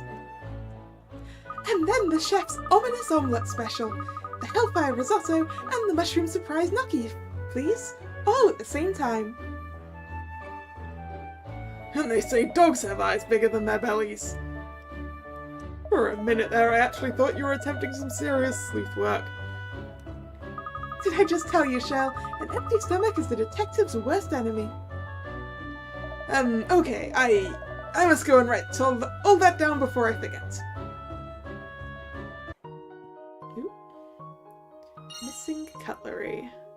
Boop. It's clean. Cutlery and other silverware has been going missing at a restaurant on Chancellor Lane, possibly related to the recent metal thefts in the capital.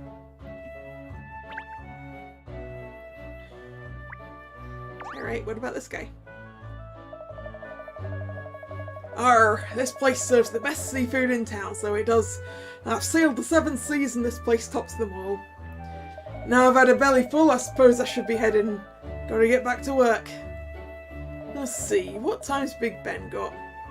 Ah, good. At least it's not the Bajank's clock face in view from here. That would have been just my luck. Especially seeing as how after losing me watching everything, I really rely on the old clock tower now.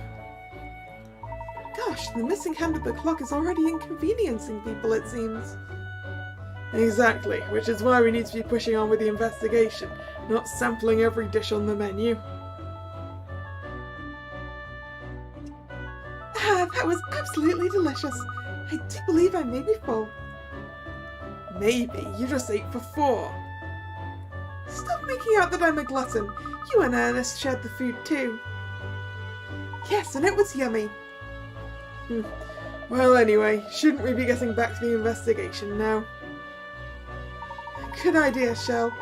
We simply have to recover that hand before Ambassador Fodufapa's visit tomorrow. Let's not get ahead of ourselves. We've satisfied our appetites, yes. But now we've enjoyed a meal, there's something that must come before anything else. Dessert! You want more? Well, there is a nice-looking cake shop further up the street. Yes, you're right, Ernest. I've admired their cakes through the window for too long. I'd already made up my mind to pay the place a visit before long. This is the perfect excuse. We're never going to find that hand in time.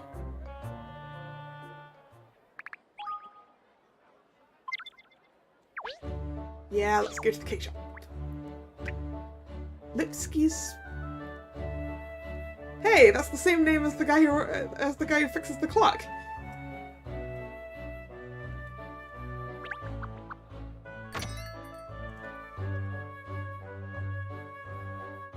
Is that bear made of cake? I want to know. Smell that delicious sweet scent. Seeing all these tasty treats lined up before my eyes is making my tummy rumble. You're hungry after that 10-course meal? You know what they say, Shell. There's always room for dessert. Yeah, there's an entire separate stomach for that. Now, let's investigate all the tempting offerings they have on sale. How about investigating the case? Oh, I say, that pastry chef looks awfully familiar. Do we know him from somewhere? Hello, looking to take a little something on tooth, eh? But you can't decide what. Ah, you're the serviceman from the clock tower. No, it's probably his brother, actually. That's it. Yeah, it's Mr. Lipsky again. So you run a cake shop as well as being a technician for the clock in the Elizabeth Tower? You must be rather busy. Of course I do not. I'm Alex Lipsky, running the patisserie. I don't know. He's a patissier. Running the patisserie is my only job. You mistake me with my twin brother Hans. He is working in Big Ben, not me. Oh, I see. You have a twin. Well, that explains it. How extraordinary bumping into both of you on the same day. How interesting that you've both gone into such different lines of work. No, yes, at first maybe Baker and Technic look poles apart, but there are more similarities than you think. Really? What kind of similarities? We must both be good with hands. We have always had skills to work with complicated things since we were young boys. My Bratty works with clocks, I work with cakes, but we must both work with our heads and our hands in the same way. It does sound like you've both chosen very difficult professions. No, yes. Anyway, you're coming here to buy cake, not to talk, I think. Please take a look and tell me what you want. Thank you, we will. We'll have a good look around at everything. Alright. Ooh. You've discovered multicolored macaron. I wish to make a complaint here, because that says macaroon, but those are clearly macarons, which are an entirely different object.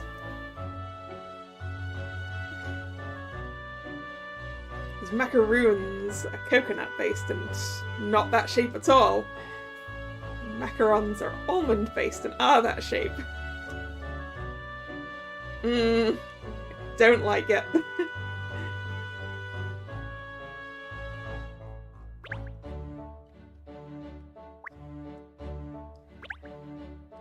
Aren't these pretty? These cupcakes with the beautiful rose toppings? Hint coin. Oh man. Some good cakes. What a pretty bunch of flowers. Strange, they smell like sugar. That's probably because they're sugar flowers. Really? You can smell sugar in a cake shop? Amazing. It really seems like the sugary scent is coming from the flowers themselves, though. Well, I mean, you can make sugar flowers. That's a thing. I wonder how long we've been in here. What time is it now? Oh, that clock appears to have stopped. Perhaps it needs winding up.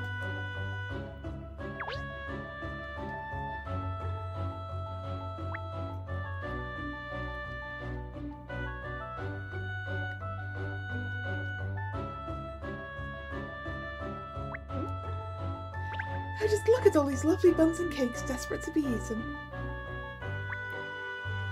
What is that bucket for? I can't quite reach the catch. Can one of you open it for me? Let's talk to the little girl. These cakes are simply divine and so beautifully presented too. Alex really is so talented. He can make a cake in any shape you care to think of, you know. It all looks so sumptuous, I can never decide what to buy. I think I'll have one of these. No, yes, no, yes, or maybe...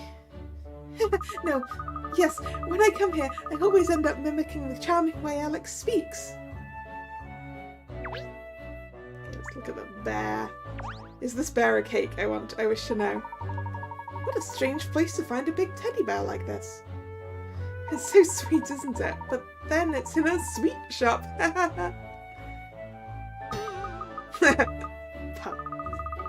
That was terrible, Ernest. Truly terrible. Sorry. Anyway, I suppose it's just here as a decoration, is it? No, Ernest. I mean, it was absolutely awful.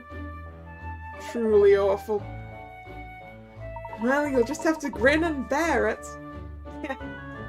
Oh, wait a minute, though. There's something strange about this bear. Ha ha ha, that is not bad. That is one of my cakes. It is a cake. Hooray. Really, it's not a real bear? I had no idea. You can't tell at all. It's so realistic.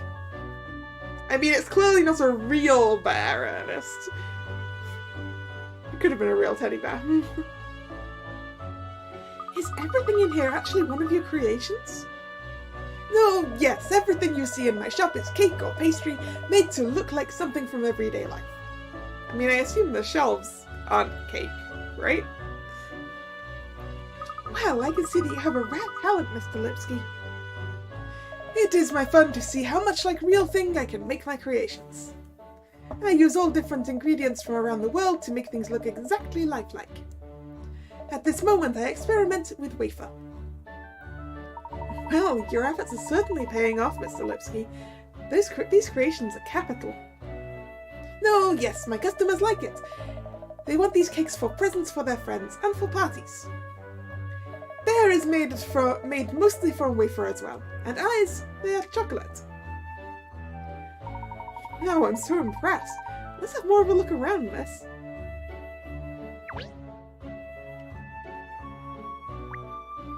What a fine selection of cakes.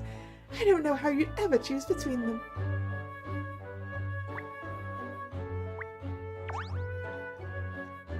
Have you made your decision? Oh, it's so hard. Everything in here looks so tasty. By the way, Mr. Lipsky, did you know the hour hand of one of the clocks in the Elizabeth Tower has gone missing? No, yes, I know. Of course my Bratzy is worried about this. Yes. Hans said he was hoping to have it repaired as soon as possible. He cannot relax if clocks are not running as they should. No, naturally, I understand how he feels. So how does he feel about the clock in your shop, sir, the one that stopped?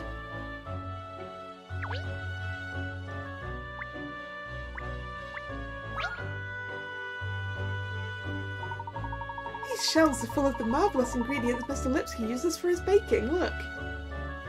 It all seems to be very complicated. Apparently even the slightest difference in the amount of sugar can result in total failure.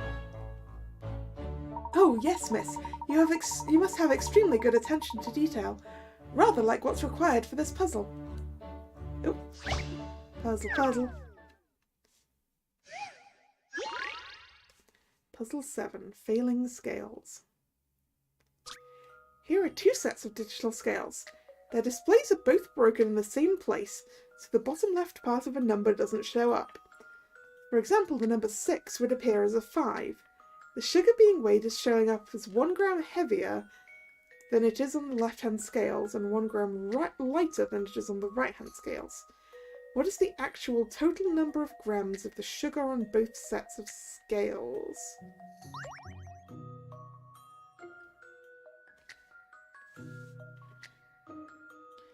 Okay. So they're both... Right. The sugar being weighed is showing up as 1 gram heavier than it is on the left-hand scales. So on the left, it's... Okay, so on the left it's supposed to be 8 grams and it's actually 9.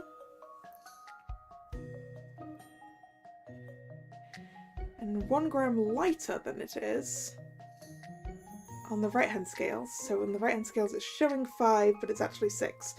So 6 plus 8 is 14. Right?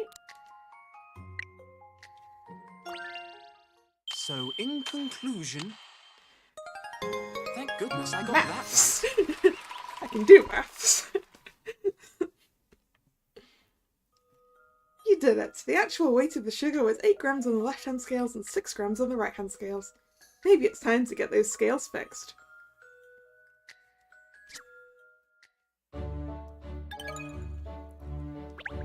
Oh, brava, miss! Think a cake is in order to celebrate that little victory? Sadly though, it'll have to wait till after the investigation, I think. Okay, there's still some more things to look at around here, isn't there?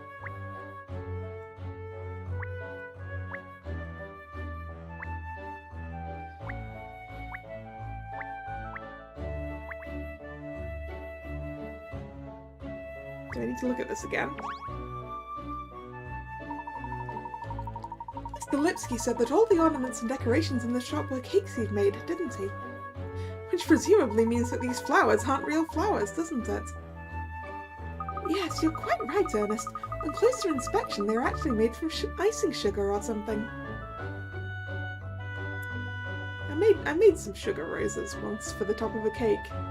It's a little complicated. I wonder what they taste like. Primarily sugar, Catriel.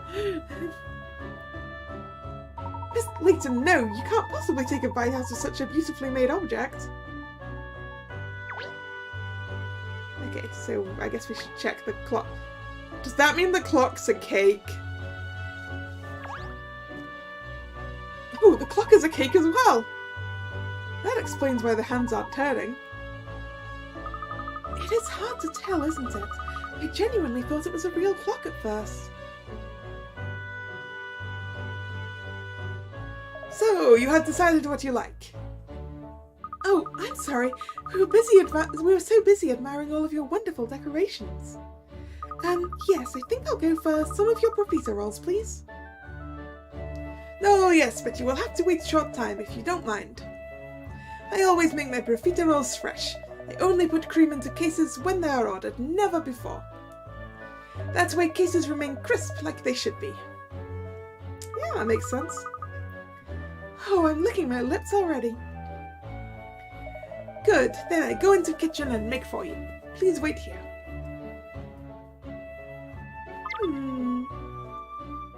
Picked up a scent, cat. Actually, the rubbish bin there has caught my eye. Yeah, I was wondering what that was. It could do with being emptied, couldn't it? All the rubbish is spilling out. Yes, which seems out of place in such an elegant shop. It looks like it's mostly paper in there. Perhaps we should investigate.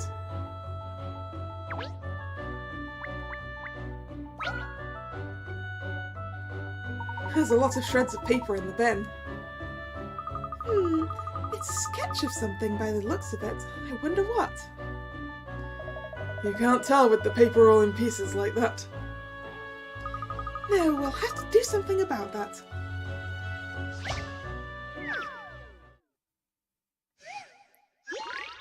Puzzle 6, Paper Caper. Paper Caper. There are some pieces of paper in the bin with something drawn on both sides. Put them back together as one sheet and work out what the pictures show. Press and hold A to pick up a scrap of paper, move it around, take care not to overlap any pieces, and note that you can't move the pieces that are already in position. You can flip scraps of paper over by pressing L or R. So we're not rotating things, just flipping them. Alright. This looks a bit like the clock hand.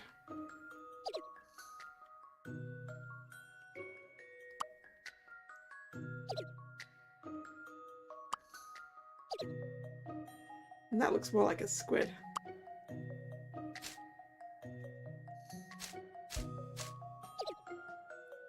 What's on the other side of this? I think I want to assemble the side that looks like a... Oh wait. We've got some stuff below here that already looks like a squid.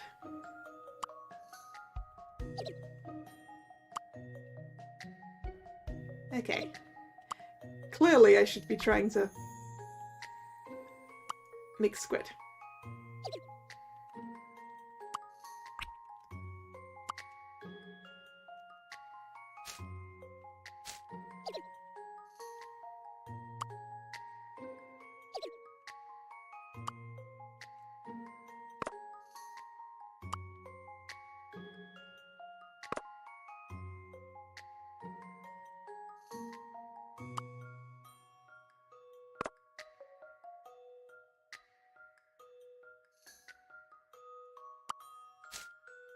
Squid.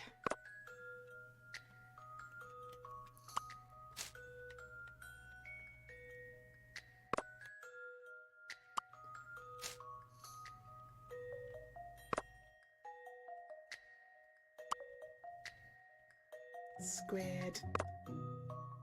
Submit squid. This is an interesting one. Any mystery or any puzzle solved.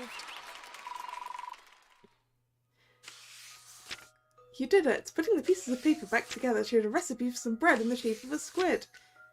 On the back is something that looks like the hands of a clock. With some notes, apparently. Suspicious.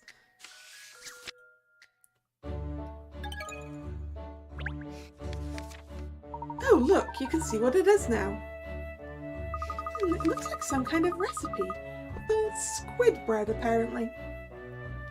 That sounds really unappetizing even to me, and I'm a dog.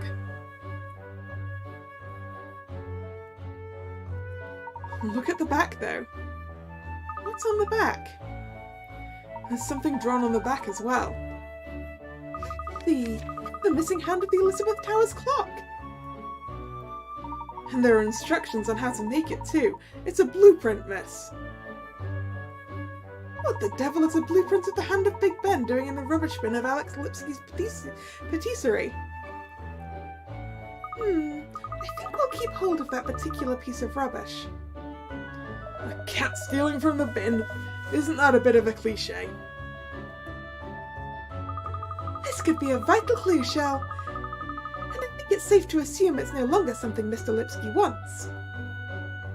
Oh, and here's the man himself, look. Sorry to keep you waiting. Here are your Lipsky special profiteroles. Oh, thank you so much. No, yes, thank you. I hope I see you again sometime. I'm sure that you will. Goodbye now. Good. Now we've taken care of desserts, I think it's time we headed back. Finally, back to the matter at hand. Ooh. Clock Hand Blueprint.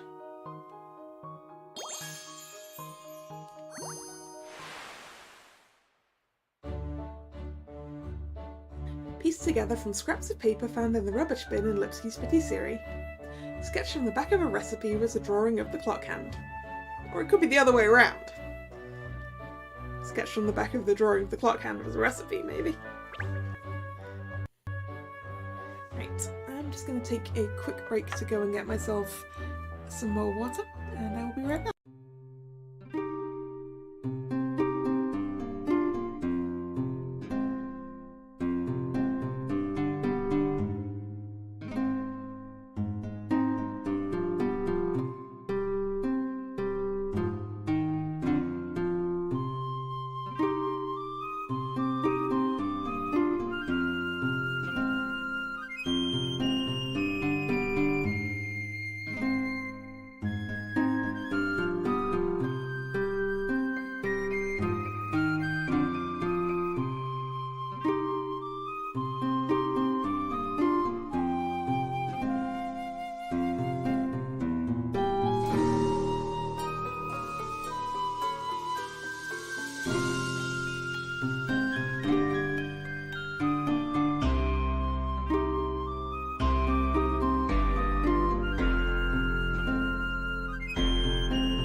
And I'm back.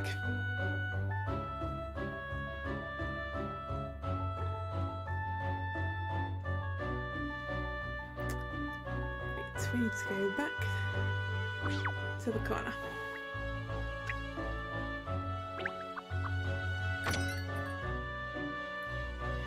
Alright, Cat, where to next?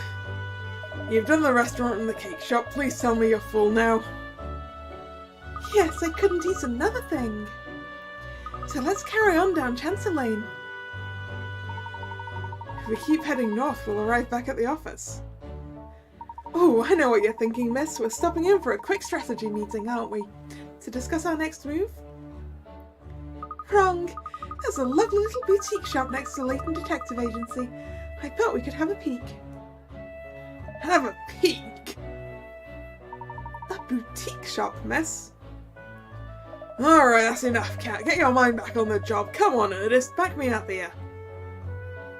Well, if Miss Layton wants to find even more delightful clothes to wear, then I'm all for it, actually. Oh, give me strength. Come along, the boutique awaits.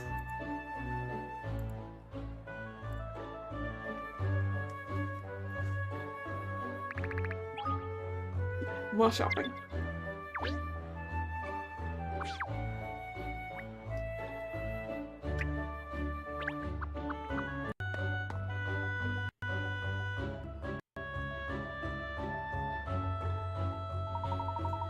Well, here we are outside of the Layton Detective Agency, so where's this boutique shop? It's just next door, come along. You're really a detective. I'm starting to have my doubts. Will it be open, do you think, miss? Perhaps it's closed for the day if it's just a small shop. You could be right, Ernest. Well, there's only one way to find out. Front door of Lucky Clover, which I guess is that place. But first...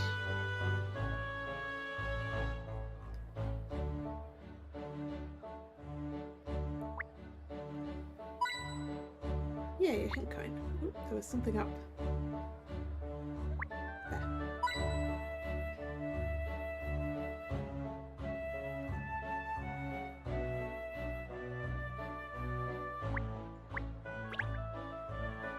The clock face you can see from here has its hour hand intact. Look.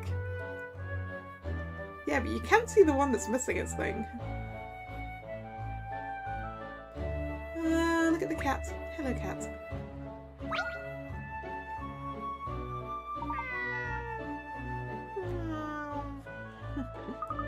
Oh, a little cat. It looks like a stray. Perhaps it's lost, do you think? Poor mite. We'll have to help it find its mother. Ooh, puzzle.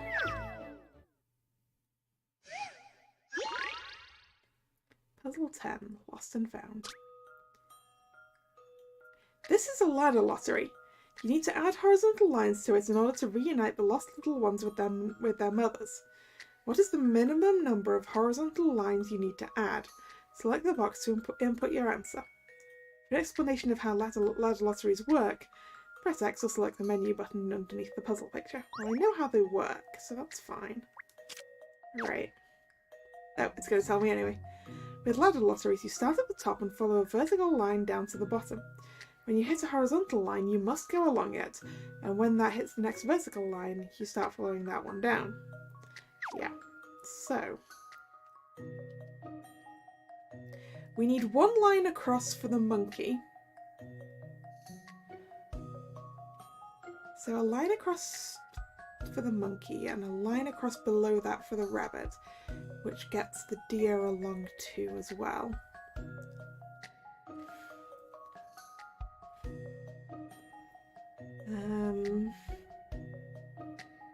And the deer needs to go along 2 more. So you need at least 4 for the deer. But I think you need an extra one to get the bird back onto the same line. So I think there's one down here, and that gets the bird back onto its line, as well as one here. So I think it's 5.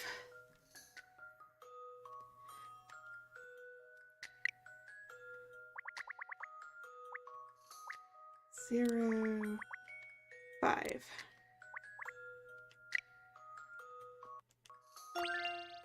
If you'll entertain my idea here... Hooray! That's a relief. I wasn't entirely sure. I did it. Yes, like that.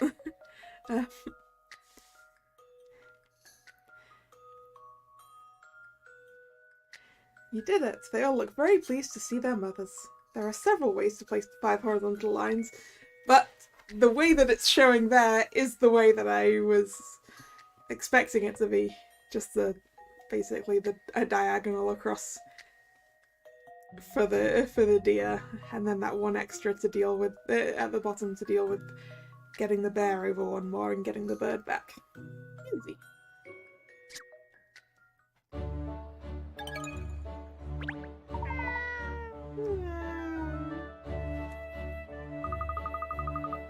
I don't think it was lost at all. No, I'm sure you're right, miss. It doesn't actually look like a kitten. I was worrying for nothing.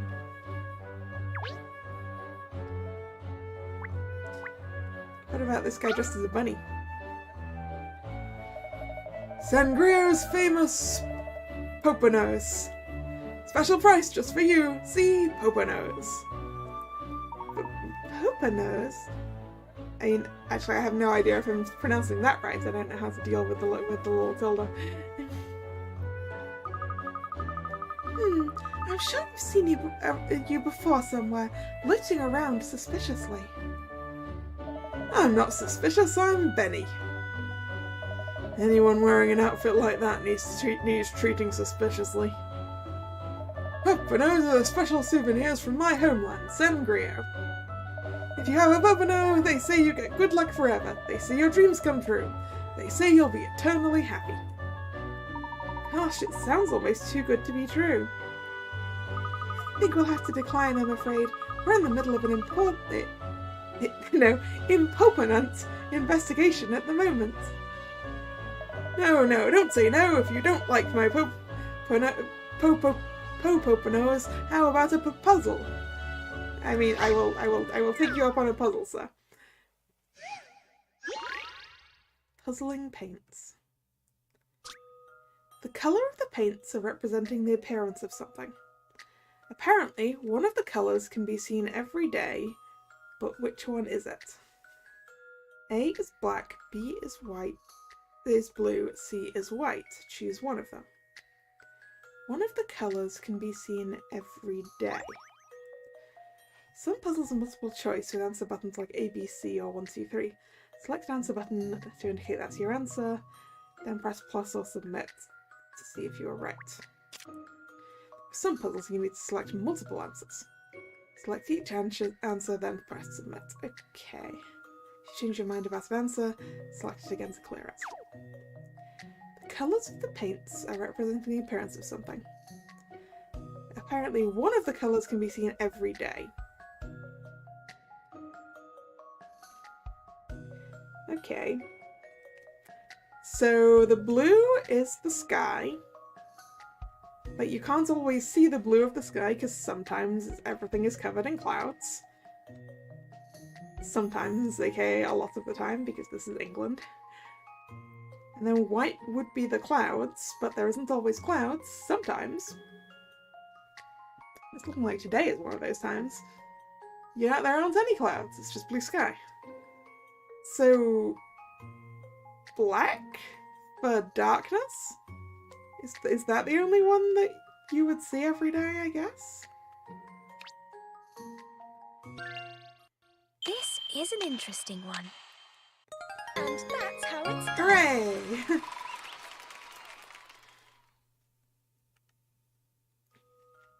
You did it! The paint colours are representing the appearance of the sky. Black is the night sky, blue is the sky on a clear day, white is the sky on a cloudy day. The colour that can be seen every day, regardless of the weather, is the black of the night sky. I mean, sometimes the night sky is also full of clouds, but because the sun's not up, it's black anyway, I guess.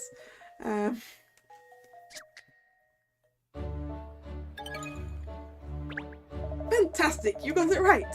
Well, I think for that you should have it Sandrio Popano. Really? For free? For 2/3 of the normal price. Oh, no thank you. No? Why does no one want to buy my Poconos? I come such a long way from Sangrio to sell my Poconos all over the world. I was sure Londoners would like them, but no one shows any interest at all. Oh, I'm sorry to hear that. Would you like to buy a Pocono to cheer me up? No.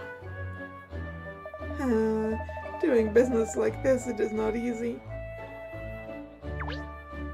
I mean, if they're souvenirs from your place, why would people buy them when they're elsewhere? I don't know.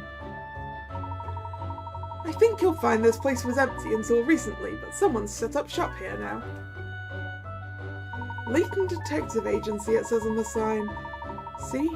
Open bracket. In other words, a snoop service. Close bracket. You can't trust detectives if you ask me. They're as bad as the master criminals they're supposed to investigate. Well, you can trust the Layton name. The agency's motto is any mystery solved. I make it my personal mission to get to the bottom of each and every conundrum that my clients throw at me. You're the detectives? Oh, Bob, you're such an idiot. Idiot, idiot, idiot. All right. Please feel free to come in for a consultation if there's anything we might be able to help with. Yeah, don't complain about it in front of the people it might be. Oh, you were hoping to buy something in the Lucky Clover? Well, I was hoping to browse at least. Of course you were, my dear. It's run by a lady named Clover Price. She manages the place all on her own, you know. She stocks the most beautiful clothes, and the hats and accessories are delightful too. But since it's just her running the place, her opening hours are rather hit and miss. She's very lucky to be able to pick and choose when she works. She really is a lucky Clover. You don't know anything about her, Cat. Keep your muzzle out of other people's business. Oh, closed for the day. Did you notice this little sign? Well, yeah, the detective agency isn't going to be open while we're not there.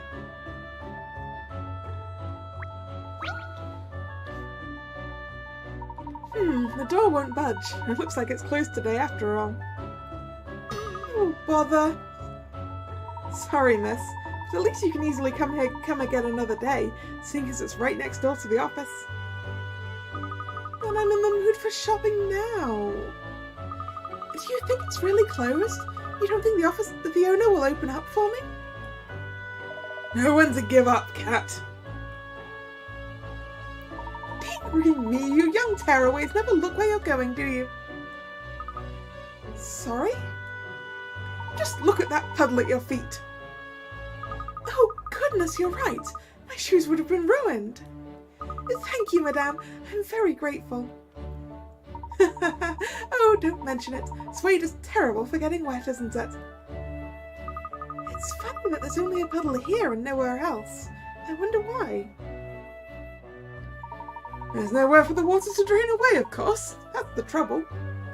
Speaking of which, there's a fun little conundrum I know about drains. I wonder if you've come across it before. Alright, what's this puzzle about drains? Pipe nightmare. Pipe nightmare indeed. Here is some very complicated pipe work. If you turn on the correct 2 valves out of the 8 valves at the top, water will flow out of all the exit pipes at the bottom. If the pipe splits in 2, the water will flow both ways, but only in a downward direction. Select a valve to open or close it, and decide which pipes you'll send the water down. Work out which 2 valves are the correct ones to get water in all the exit pipes. If I select it, will it actually do it? No, okay. So A would be this one, and that one. So A would cover 3 of them. Oh no, wait, also this one. 4 of them. So what would the other 4 right, so it's 1, 2, 3, and that one. So we need to figure out this one and the last 3. E would do all of them except the last one. B. I'm gonna need to make notes.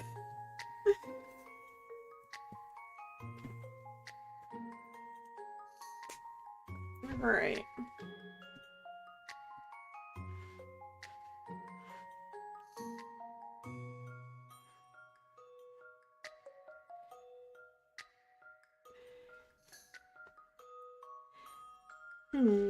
So, A,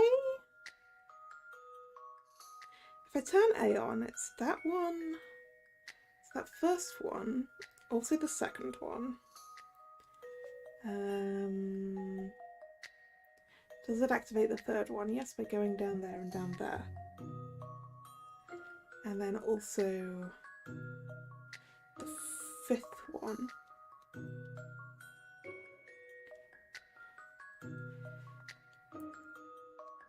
Right. B would put water down the second one. B would put water down the third one. And the fifth one and the last one.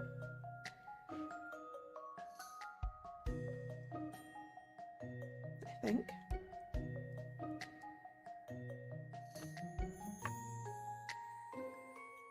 C would put water down the third one and the fifth one and nothing else. D, go down here. D is also the third one and the fifth one.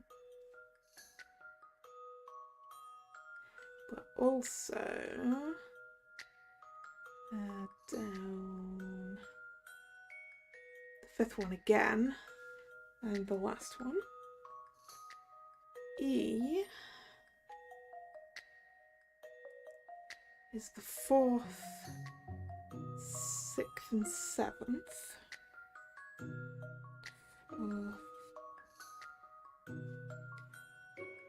No, I put that in the wrong one. Fourth, sixth, seventh. That seems like a useful one. Then also the first again.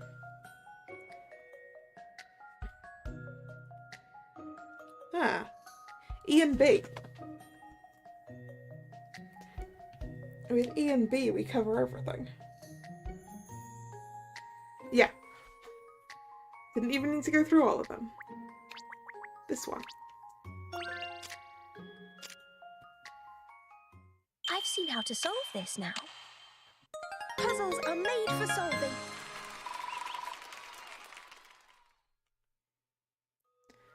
Turning off valves B and E makes water come out of all the exits. Now all the pipes of water flowing through.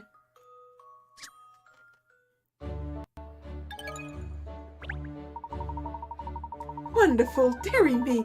I wish I could solve the problem of this puzzle like you solved like you solved that puzzle. There's always a puddle here after it rains. That means that this is the lowest part of the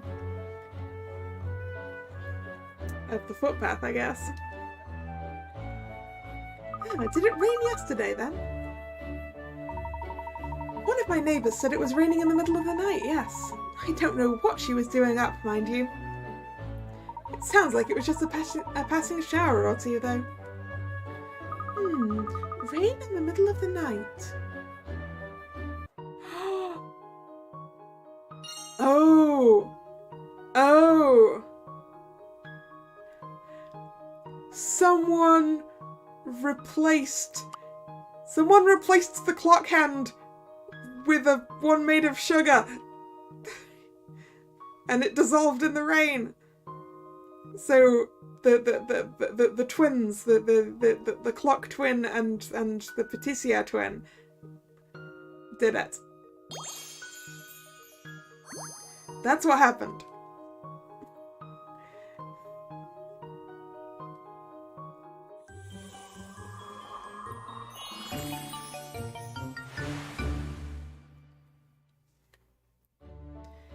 Neither Cat, Ernest, or Shell noticed, but a sizable puddle in front of the Lucky Clover on Chancel Lane attests to a strong shower during the night. Yeah, so the clock technician swapped the real hand out for a fake one made of sugar that was made by his brother, sold the real hand, and the fake hand disappeared because it was melted away by the rain. Solve the case! Got it! I know what happened to the missing clock hand. You do? Indeed, this mystery is history. Who did it then, miss? All in good time, Ernest. We have to call Inspector Hastings first. He'll want to hear this, of course. In fact, Yes, I should think the results of the forensic analysis will be ready by now. Ernest, could you trot over to Scotland Yard and pick up a copy of the results? You mean the analysis of those samples they took from the scene? Yes, that's right. Once we have that, I'll explain everything.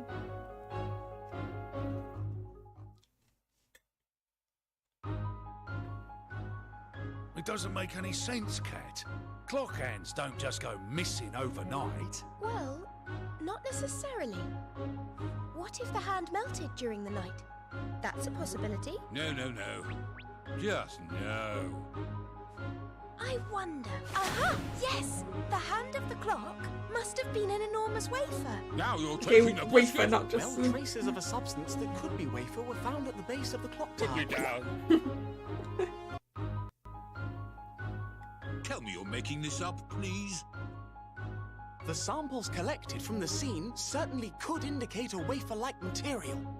It had me confused at first, but of course, wafer makes perfect sense.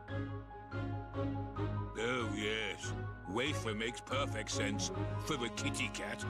But for the rest of us, who aren't crazy, it's a bit hard to swallow.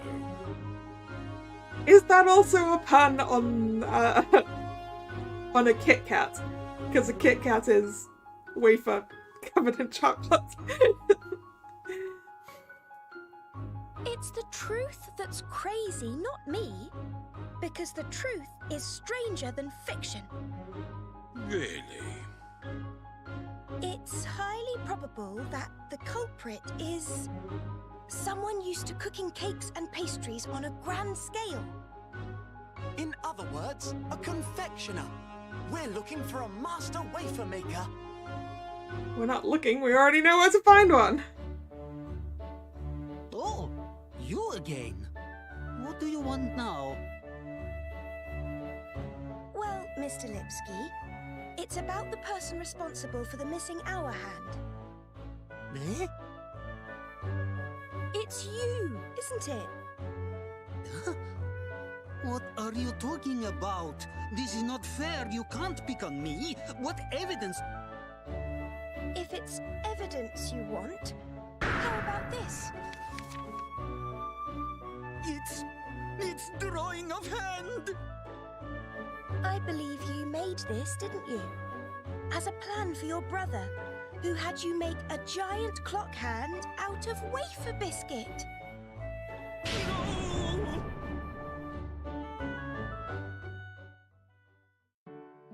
I was not enough careful. Like idiot, I made stew. I dropped the hand, and it was broken.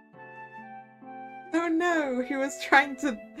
It sounds like he didn't actually steal it, but he broke it. Now Ambassador is coming, and we are in pickle. So you came up with the idea of a wafer hand to buy you some time? No, yes. It was only thing I could think of. But my Bratzy is not to blame. It was all my idea. Bratzy, no. I thought a plan, not you. Quiet, Alex. I told you just follow what I say. It's really very charming. Huh? The idea of a giant clock hand made of wafer. It's a wonderful notion. Still, I did not tell truth. I made big mistake. Now, I don't know what me and my Bratzy can do. Oh, that's easy. Easy? Just fix the hand and put it back up there. Or make another wafer. Yes, make another one. We'll present your wonderful wafer clock hand to the ambassador as a gift. What foreign dignitary wouldn't be delighted by a life-sized replica of a piece of one of Britain's most iconic landmarks? Huh?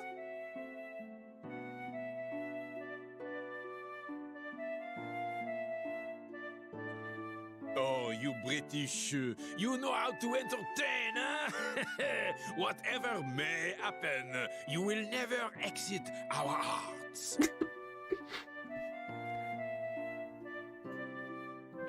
Was that a Brexit pun?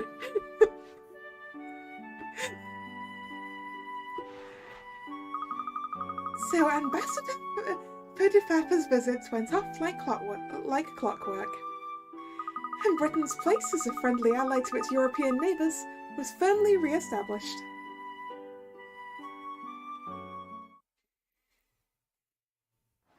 Oh, Miss Layton, you're amazing! I can't believe it. That whole wafer thing. How wasn't that just a shaggy dog story? Ah, but you see, Shirl, the truth is always stranger than fiction. Save.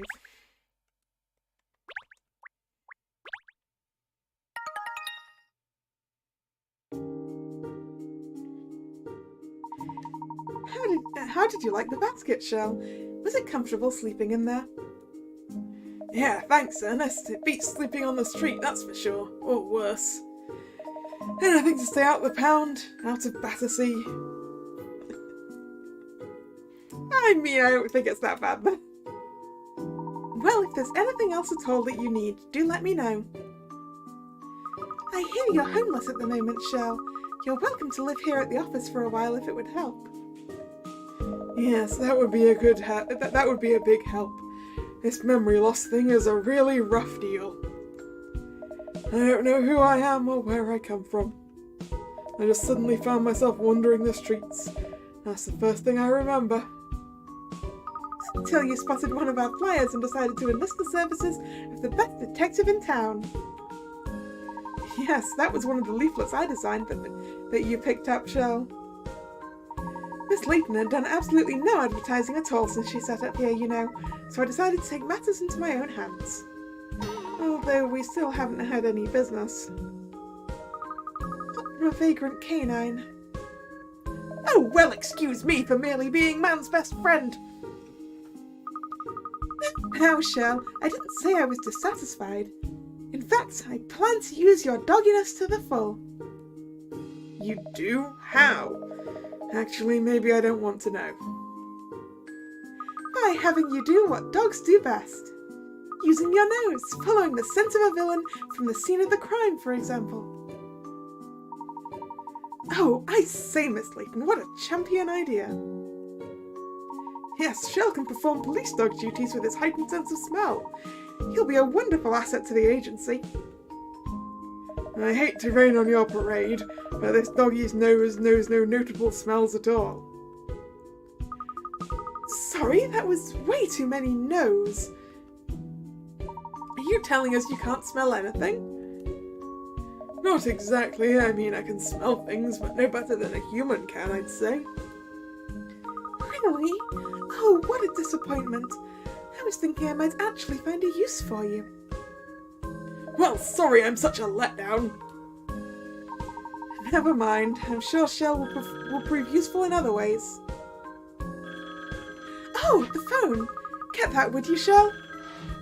I don't think your talking dog can answer the phone. Why me? Well, if you can't help sniff out the truth, the least you can do is take phone calls for me. I'm a dog! I'll get it. It could be someone with a job for us. What can I say you're working on, Shell? You'll have to pay your way somehow. Cleaning the toilet, perhaps? Or filing? No, your pause prohibits so many tasks. Oh, I've got it! You could be the Layton Detective Agency mascot. We'll stand you on prominent street corners touting for business. Oh yeah? And I'll throw in a free massage as well. Ah, it looks like Ernest is finished on the phone.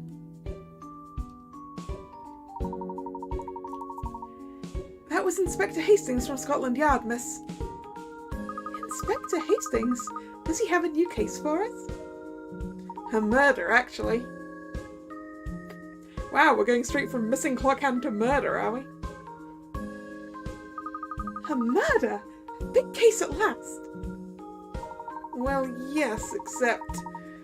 Well, it seems it's not that simple.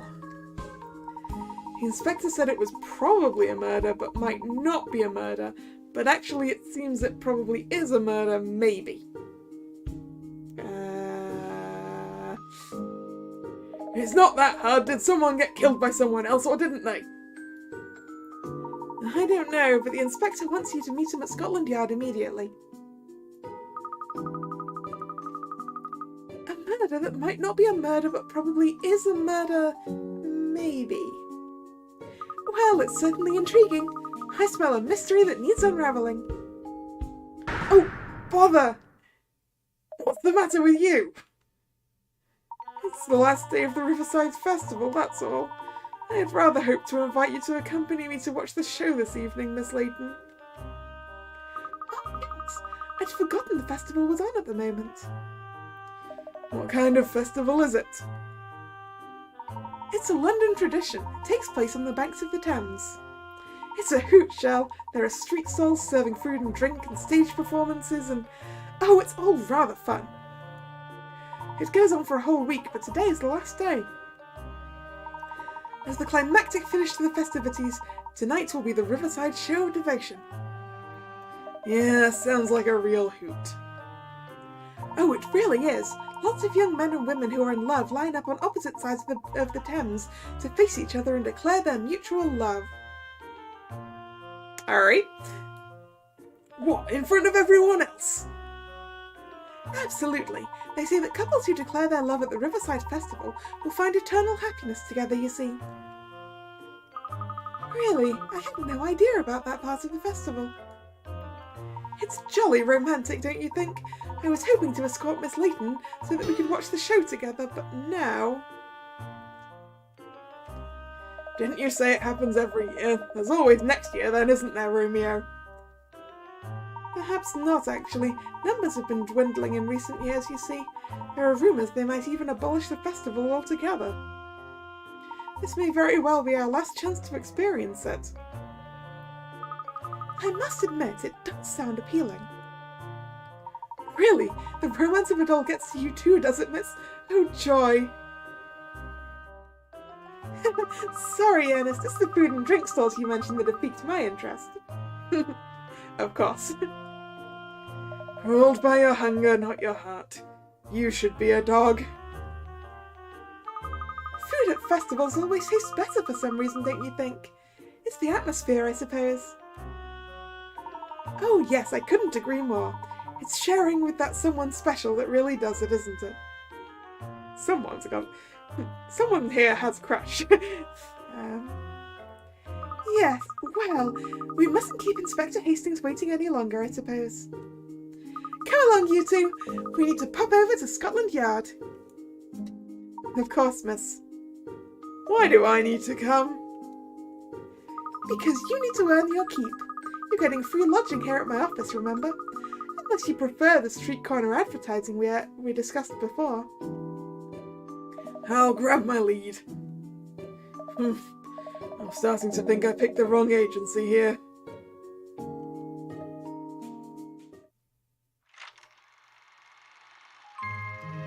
Case 2, Murder on the Thames. I mean, maybe they won't be having a festival after all if someone's died.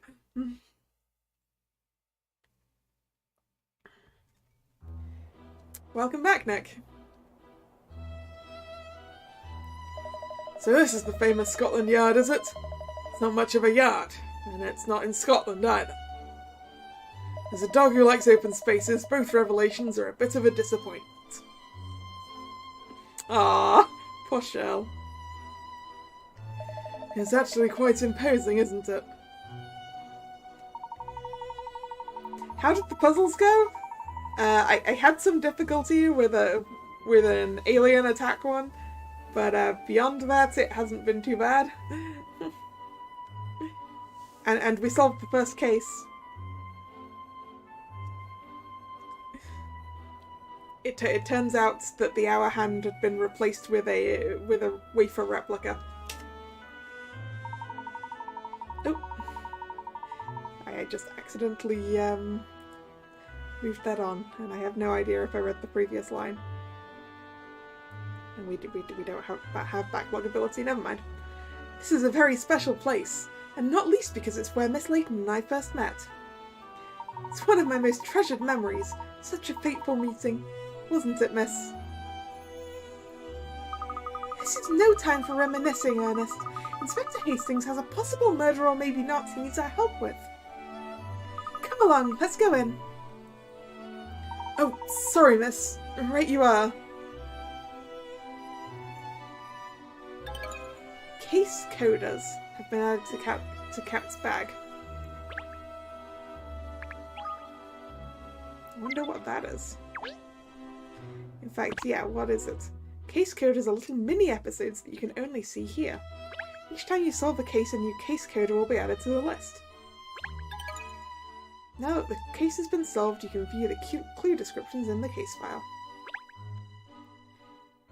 Once you've solved the case, you can view information about the key clues that helped you get to the bottom of it. Okay. Well, let's go have a look at this case coder, though. These short stories tie up loose ends that were left dangling in the main story. Alright. Let's play the case coder. Ciao Bella! You are looking as beautiful as ever today, Miss Layton. Oh, thank you. I'm not at all sure that such comments are appropriate. There's something I was hoping to ask you, actually. You told me that silverware was going missing from your restaurant, didn't you? See, that's correct. Why do you ask? Well, I was wondering if you managed to discover why it's disappearing. Was it a thief in the end, after all? How well. Actually, it was a simple misunderstanding. Oh? It's really not very interesting at all. You see, the chef was leaving cutlery on the tables, and the manager was finding them, assuming they'd been left there by mistake, and tidying them away somewhere else. Oh dear, so they weren't actually going missing at all, just being moved around by different people. How funny. Was it the same story with the silver platter? Oh, well... Don't tell me! The silver platter went missing because you took it! None, Please, you can't hide the truth from me. It's written all over your face. The truth is, I dropped it once. I dropped it and it got completely ruined. I thought the manager would be angry with me, so I hid it. The more time passed, the harder it became to own up to the truth. But I will now. I'll tell the manager everything, I promise. Good. Grazie, Miss Layton. You've given me the courage to face my demons. You're very welcome. It's what a gentlewoman does. Oh, brava, miss! You saw straight through that cad. You sound a little tetchy, Ernest.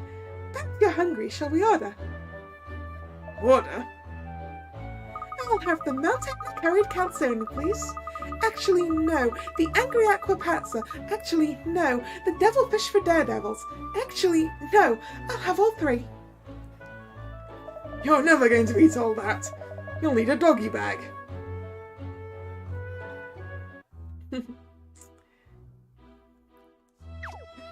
Alright.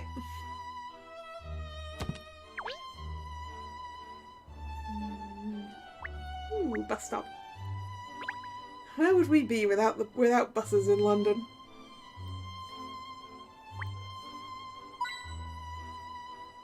Bitcoin. Hey Hunter, how you doing?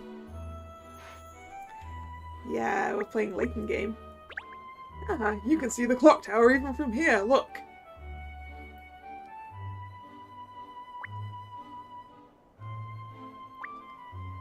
Phew, I wouldn't want an office up there, think of all the stairs. Maybe there's lifts, shall.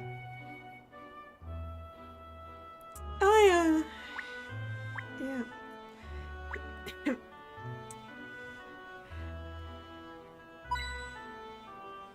Hint coin. Needed a drink there. Ooh. Oh, wait, we've got something up here. What is it?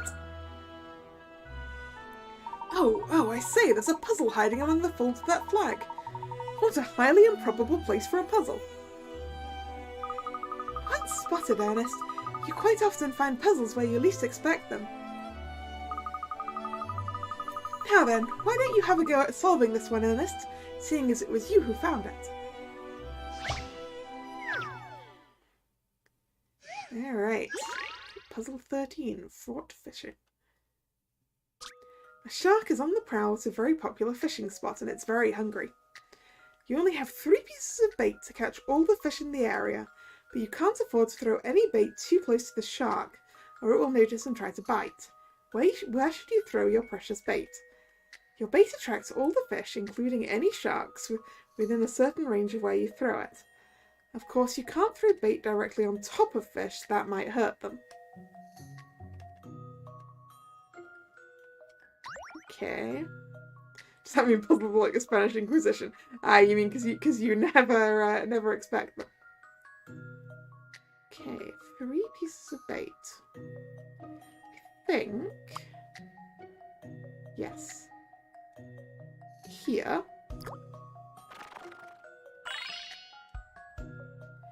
Then we want these.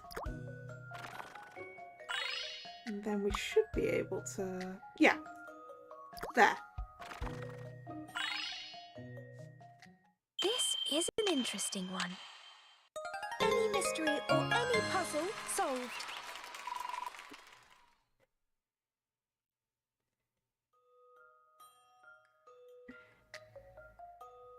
Yeah, I hope you get to relax a bit later on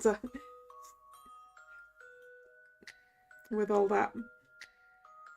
You did it! The shark is very envious of all the fish you caught.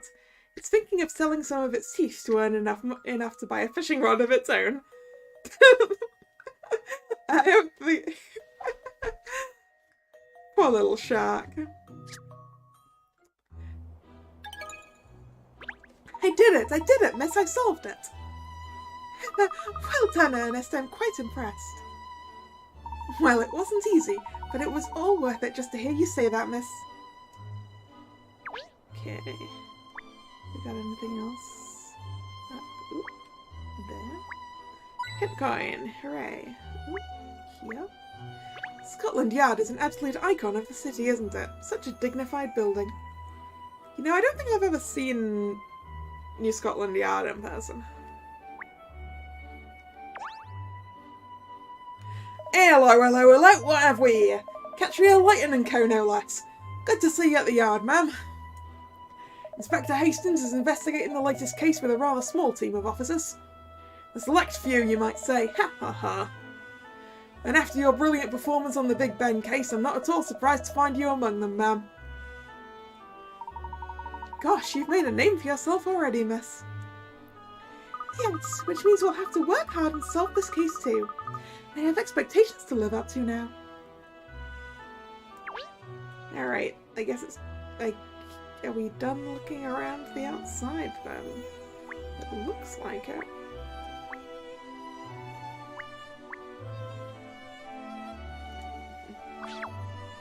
Oop.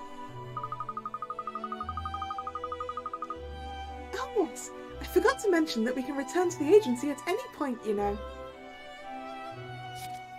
Whenever you'd like to go back, just press X or select the Layton Detective Agency button. I've put details of all cases on the pinboard, so you can switch to investigating another case whenever you decide to do so. Or you can play around with the office feng shui if you don't like how it's decorated at the moment. Ah, so that would be a way of going back to previous cases and finding any coins or solving any puzzles we might have missed. Yes, and for the less serious-minded Ernest, redecorating can be a nice change of pace. You can now put cases on hold and return to the agency at will. Now for every 4 puzzles that you solve, you'll receive a decor docket that you can exchange for different styles of furnishing for use in the agency office. Okay, you've solved 11 puzzles so far, you've earned yourself 2 decor dockets. How nice. Anyway, I'm going to Scotland Yard.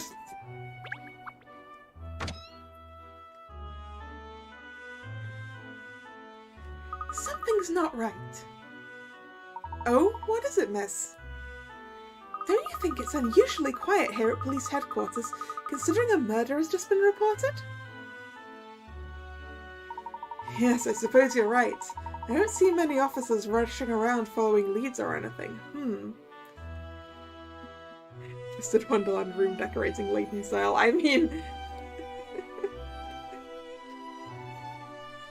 Man, my Twisted Wonderland guest room is such a mess.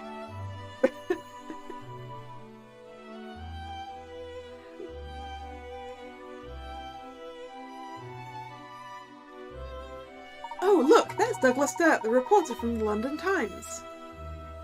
Ah, let's go and ask him if he knows anything. If anyone will, it's a reporter.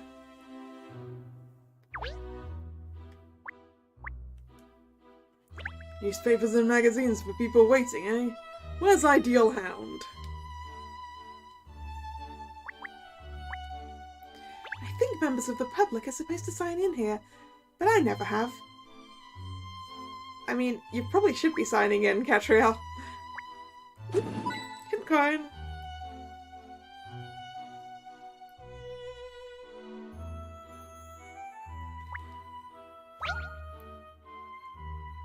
Hello, Miss Layton. I came across this puzzle during the course of my investigations into a certain case. Mum's the word, of course, but I can't figure it out. Oh, could I see it?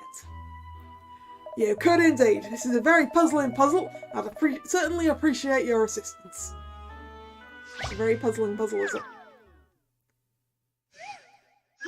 Pizza preferences. Yeah, that can be a puzzling puzzle. Piping hot pizza has just been delivered, so it's time to get it onto the plates pronto. It's been pre-sliced, and since you just need to make sure all 3 children have precisely the same amount. But there is always a but. Each child has a particular ingredient that he or she doesn't like, so you can't give them slices with toppings they won't eat. It's pizza, you can just pick off the bits you don't want and put them on the side. That's what I do. That's why pizza's a great thing to share with my friends.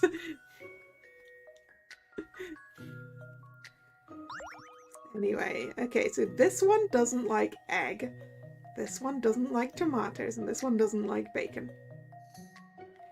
Okay, so this should be yours, because it doesn't have tomato on it.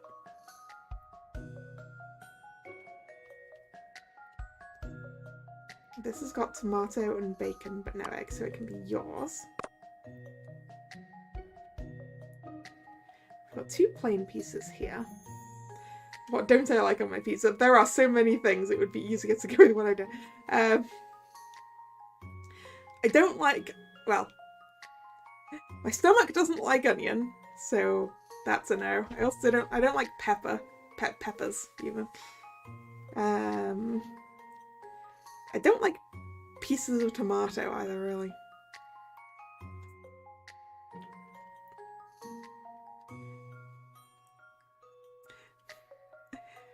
Mostly if the pizza just has meat on it, I'm quite happy.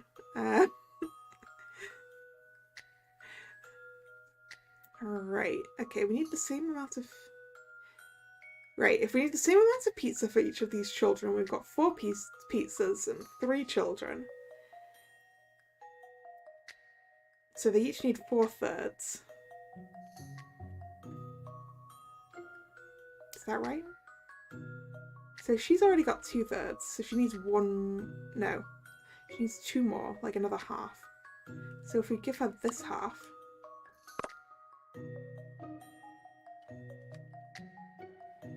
Which means we're going to put this half over here. This half...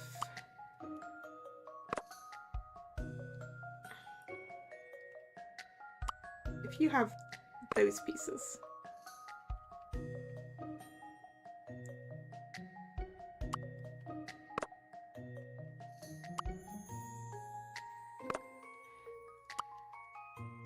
That's not right. Got way too much over here now. We need 1 full one and a 1/3. Okay. So actually...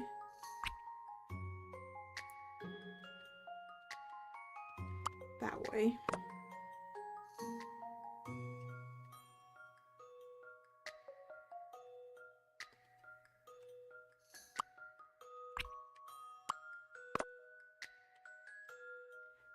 Like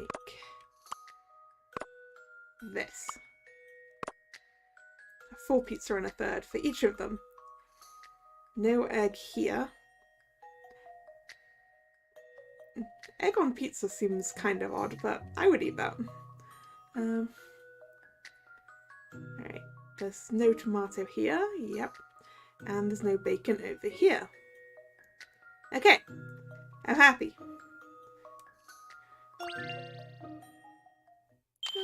This should do it, I think. But like, why are we ordering 4 pizzas between 3 children? The likelihood of a child consuming a full pizza, let alone a full and a bit. You did it. Now eat it up before it's stone cold.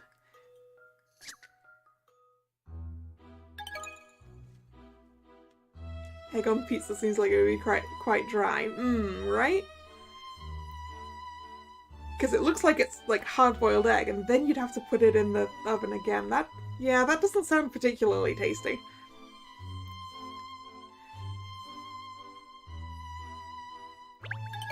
Hey, I got another decor thing. There, that should put you out of your misery, PC Beat. Oh, indeed it should, Miss Layton. Much obliged, I'm sure. Now I'll be able to keep my mind on the job. Lovely jubbly. You're very welcome, Constable. Do call in at the Layton Detective Agency if you need assistance with any other matters. Right. Let's keep avoiding this newspaper reporter until we have checked out everything else. This is the reception desk, Shell. I mean, just in case you couldn't see from down there. Ooh.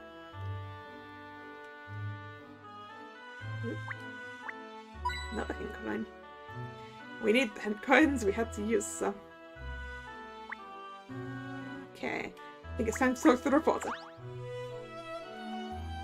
Hello there, you're on the same trail as me, I dare say. You've heard about the incident at the Riverside Festival, I assume. A murder, no less. What a dark world we live in. So it wasn't the Riverside Festival, was it? So it was a murder then? Yes, probably, or maybe not, but it does seem likely. Then again... Oh, I thought of all people you'd know at least.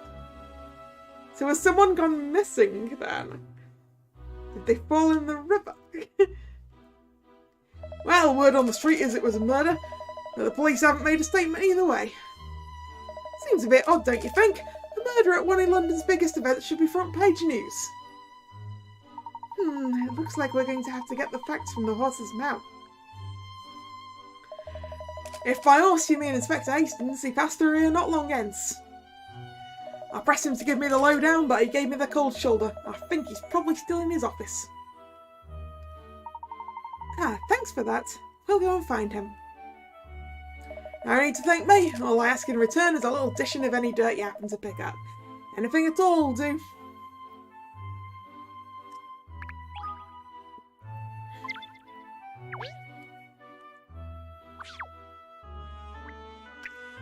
Hastings' desk.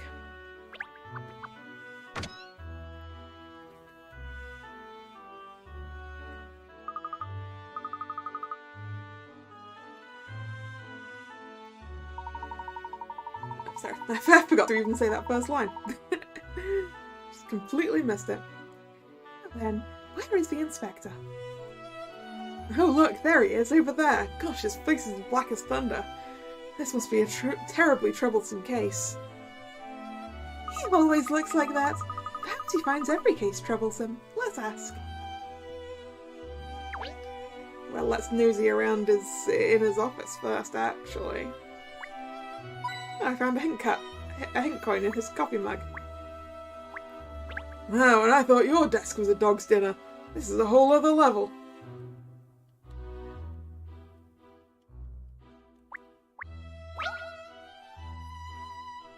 This clock is absolutely spot on, isn't it? To the second.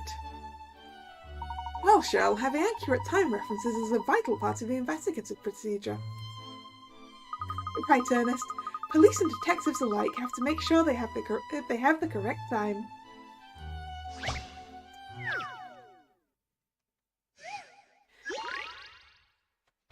I do like how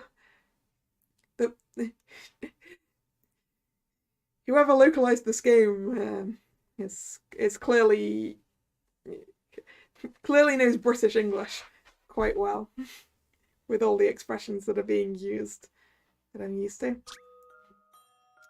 An old clockmaker needs help setting the time on these 3 clocks. The clocks all say different times.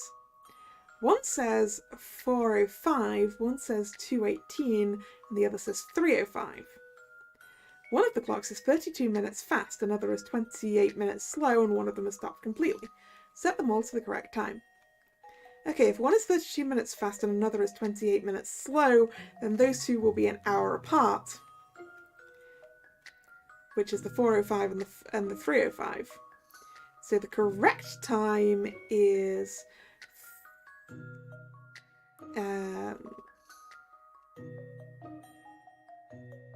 3:33.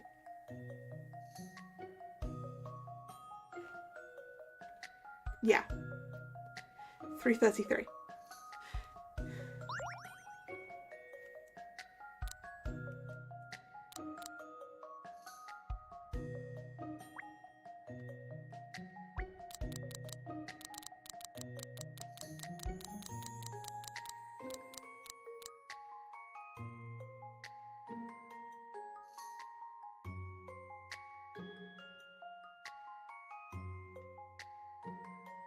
Although I'd wonder whether it should be 03, but out of interest, does this digital clock... Okay. This is a 12-hour digital clock, just checking. Because I was just intrigued. I eat puzzles like this for breakfast. That was too easy. Oh, look at his little paws. You did it. The correct time is 3:33.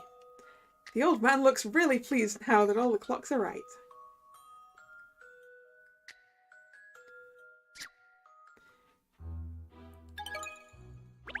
Oh, jolly good, Shell. Well done. Are you in training to be a police dog by any chance? Oh, sure, it's what I've always dreamed of, Pinstripes. Surely Shell's in training to be a detective's dog, not a police dog. And he's made a very promising start. I give up. Ooh. There's something in the box. It's a mustache! Well, I guess we're a detective.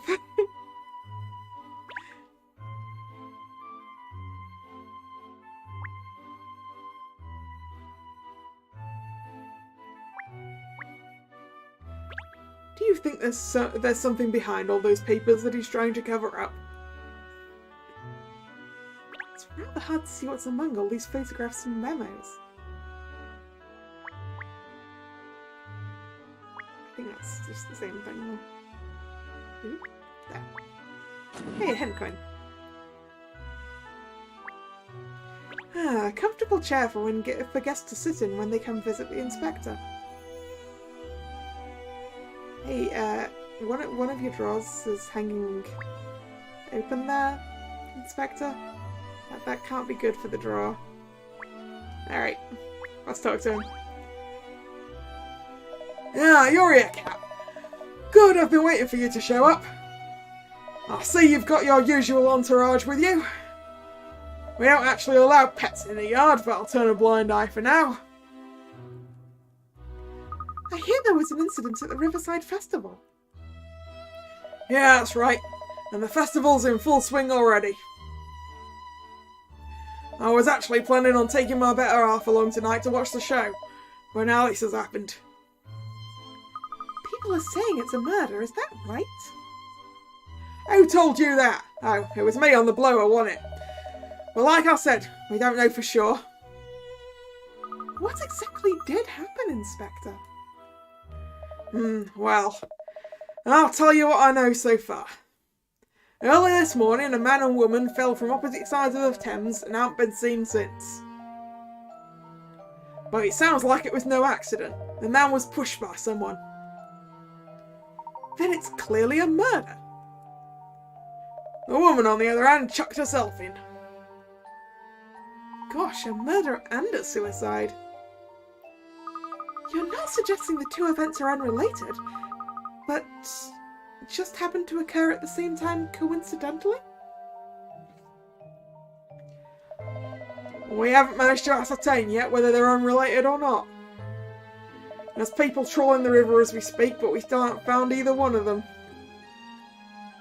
This is making my head hurt already.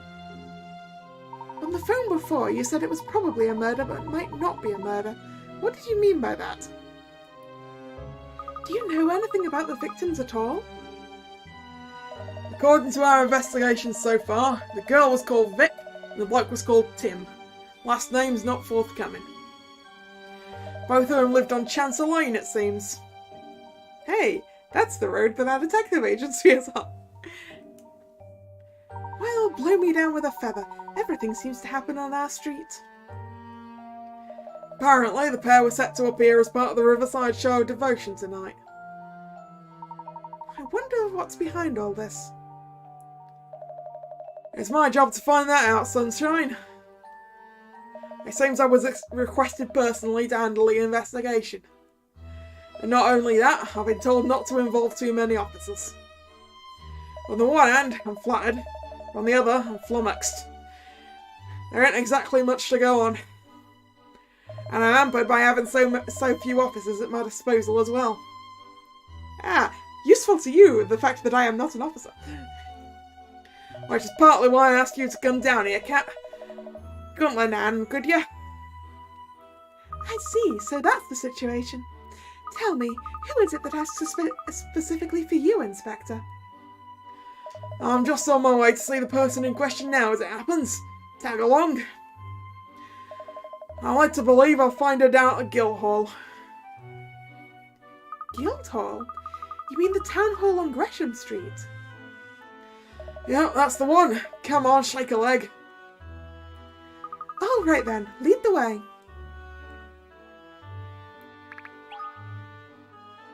Ah, just over there, huh? Look, the inspector's in our party now. The workplace of London's mayor and other city staff.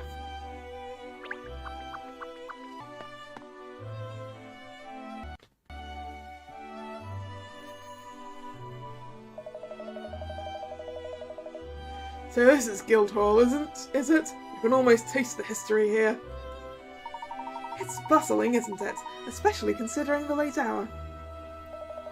It's the Riverside Festival, that's why. It's keeping everyone busy. So, who was the person who asked you to handle the case then, Inspector? That would be the Mayor of London herself. Miss Pippa... Lowanida. Okay. Miss Pippa Lowanida. Oh, yes, I've seen her picture in the papers. A very sharp-looking young woman. They say she's really been shaking things up since she took office. She sounds like a force to be reckoned with. That she might be. That doesn't help us find her. Where in this rabbit warren do you suppose she's hiding? Why don't we ask that woman over there? Hey, look, it's the running lady. Let's talk to the running lady first. Oh, hi there. 1-2-1-2, how are you doing? London's such a great city. I've found so many puzzles when I've been running around, and I do love puzzles. Look, I came across this one just now.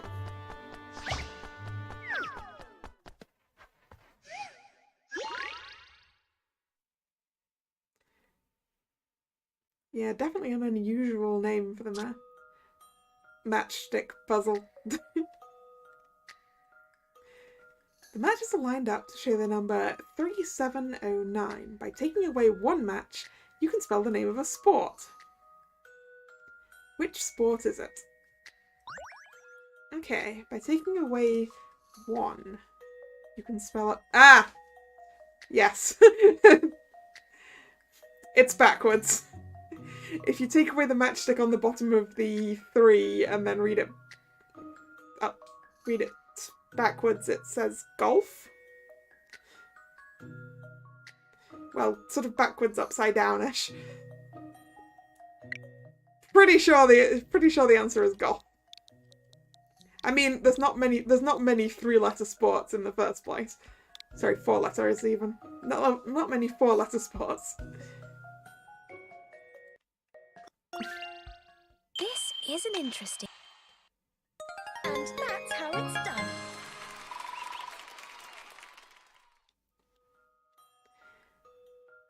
If you turn the whole thing upside down and then take 1 match away from the E, it spells golf. Nice shot. Sorry, it was rotated. Golf.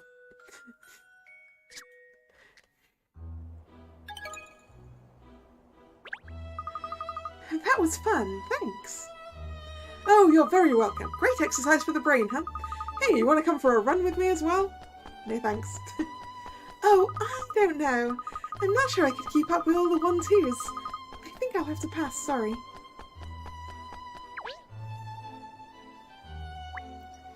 Guildhall, it says here on the stone plaque.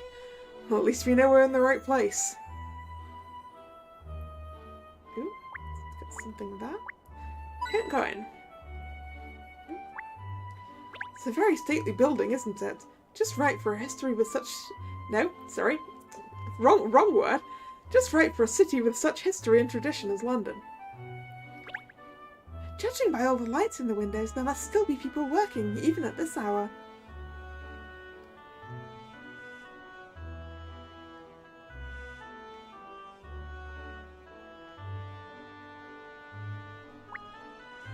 Look, there are all sorts of announcements and information posted here. Did I have to use a lot? I think I've used like 3 coins so far.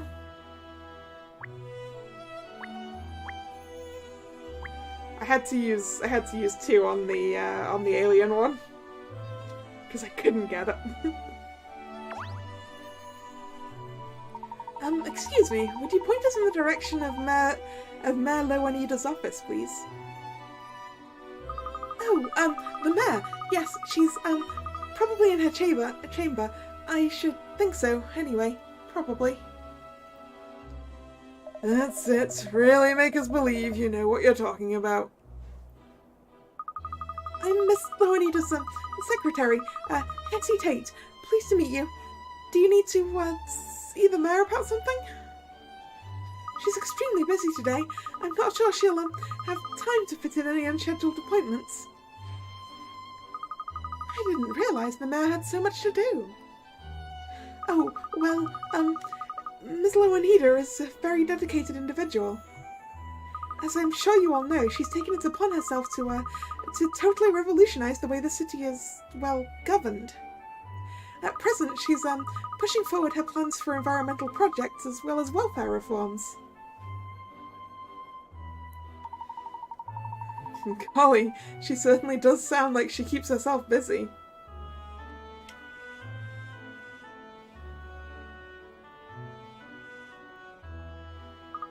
Yes, and of course, now it's the festival as well.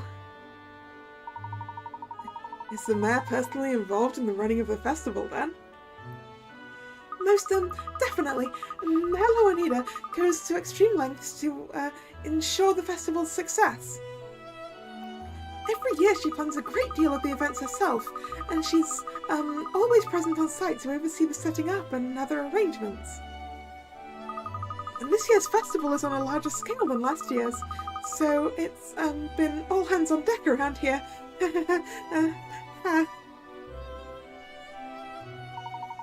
Well, I'm very sorry to be disturbing you at such an obviously busy time. If you could just tell us where the mayor's office is. Of course, it's just inside and up the stairs. Good day to you now. The mayor sounds so busy. I wonder if she'll agree to meet with us. Well, it was her who asked the inspector to investigate, so I would think she'll make time. But let's go and see.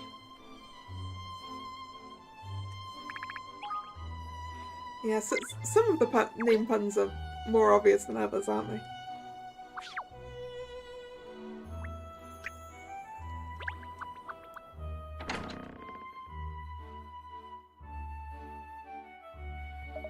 Major Loanita. That's her over there. Good, let's go talk to her then.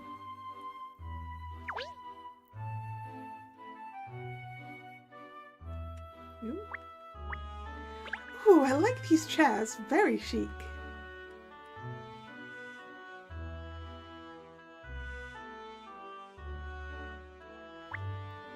I feel like I know who that is in the portrait, but the name escapes me.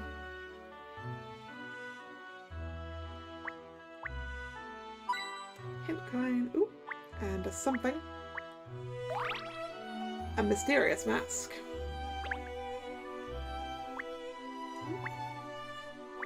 Hint coin. And they just must be very studious. Look at all these texts about administration and government.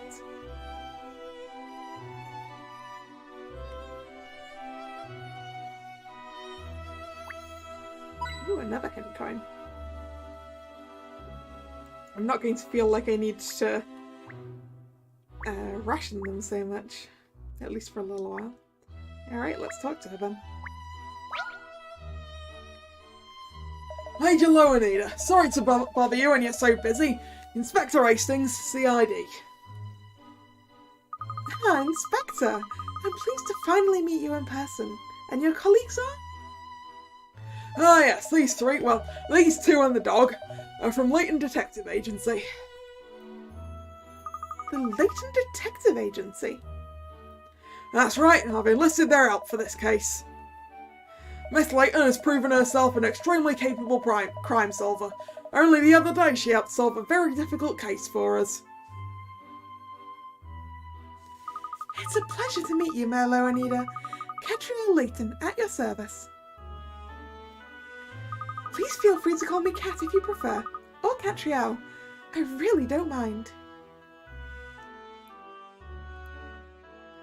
And I'm Miss Layton's loyal assistant, Ernest Greaves. Hello, Ernest. And your dog? Is she also part of the Layton team? Absolutely. Although she is a he, Shell performs police dog duties for us. He's indispensable to the work we do. She? Well, that's good to hear, because the success or failure of the Riverside Festival really hinges on resolution of this case. In fact, I hope you won't take offence, but I'd just like to see your skills in action by having you solve this little puzzle. Alright, let's prove ourselves. Boy meets girl. A boy and a girl are lost in a maze. Guide them each in turn along the paths until they meet. Switch between controlling the boy or the girl using L and R, and move them using the directional buttons. When they tread on a switch in the ground, any gates with matching flowers elsewhere in the maze open up. Okay. So...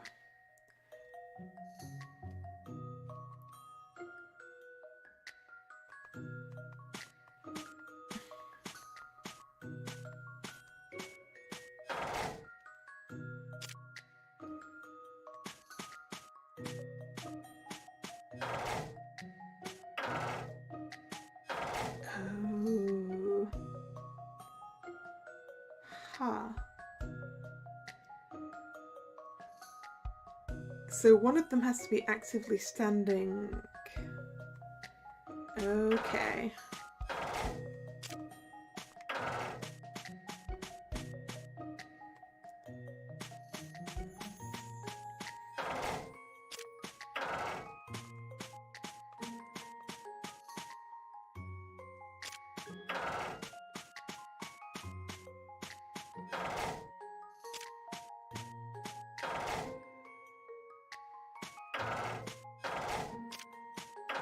Oh no, wait, 'cause only... Oh, wait, that doesn't work.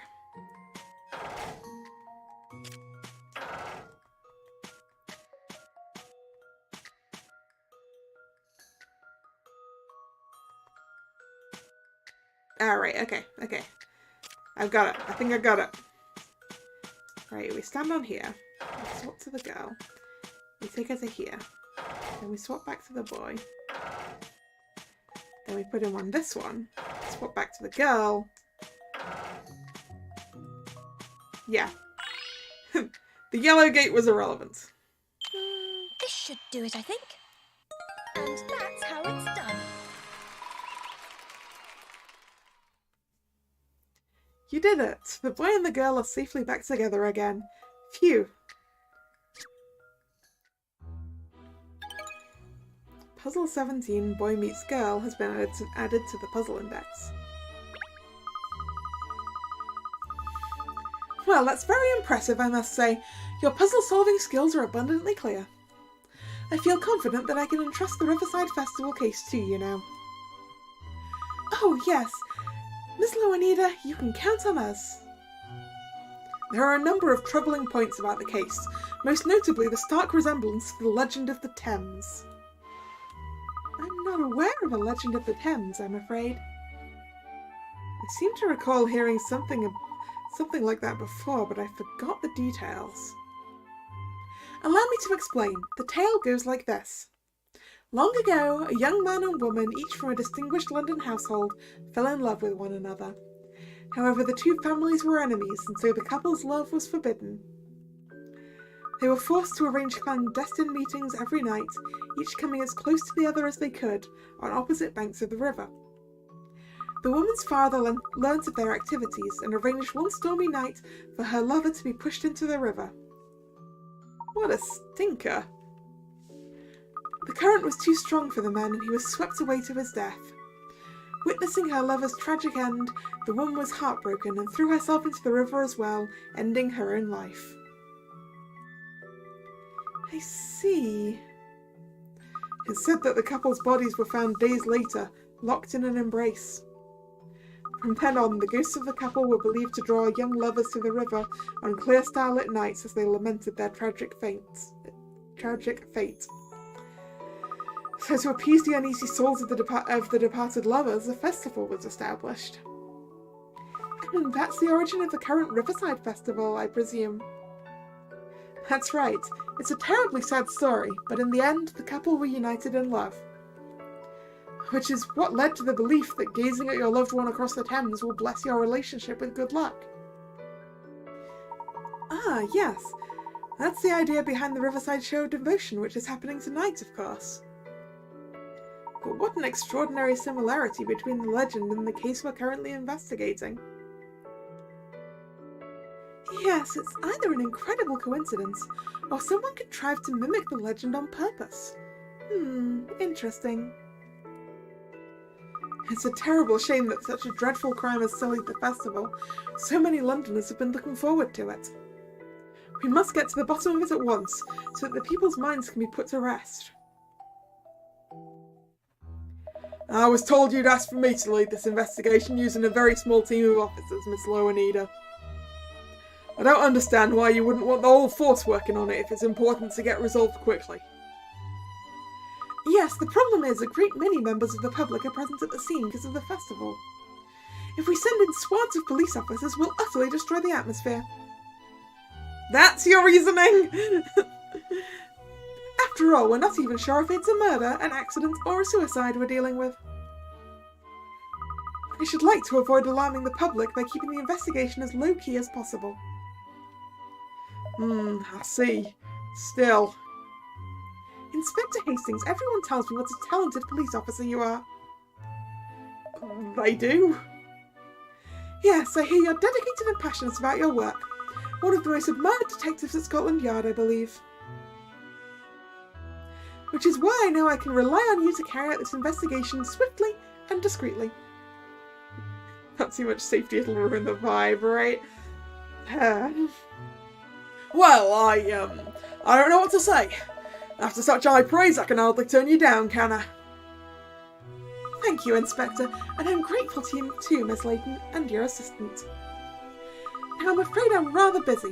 After the show of devotion tonight, the mayor always makes a speech. Of course, yes, we'll let you get on. Thank you. The festival is very close to my heart, so I do hope you'll get results soon. You just leave it to me, Miss Loanida. Wait, so it's already evening, and this thing is supposed to be happening tonight, and they want us to deal with it already. One of the most admired detectives at Scotland Yard? He's certainly dedicated and passionate about his job, but that's something of an overstatement, isn't it? Just a bit. Shh! He'll hear you, Miss Layton. Alright. To the Thames! By a bicycle.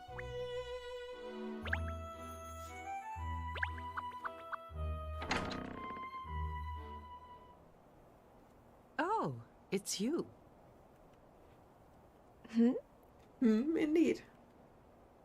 You're that so-called detective who thinks you solve cases with gut feelings and instinct, aren't you? Do I know you?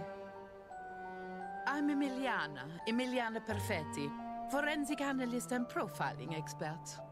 Is this our rival?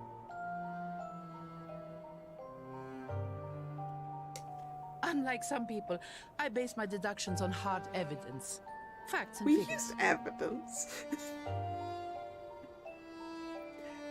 I mean, it's not like the Thames is something that's very obvious as to how it's pronounced anyway. There's a lot of place names in England like that.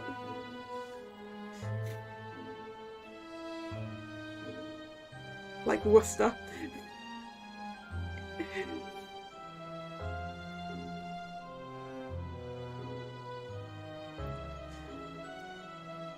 Well, that all sounds very impressive.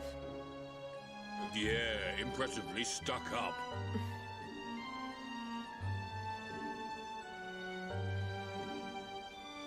Anyway, I'm investigating this case. To be perfectly honest, your involvement is a headache I could do without. You should just leave it to the professionals. Well, I'm sorry. We've been recruited to work on this case. You can't tell me not to. Well, as long as the case is solved in the end, does it matter if it's facts or fortuity that get you there? There's no doubt in my mind that I'll solve this mystery. Oh? So, if you'll excuse me, I have work to do. If you call rolling dice and drawing tarot cards work. Catriel Layton. Just because you're Professor Layton's daughter. Va bene. We'll see how far your methods get you.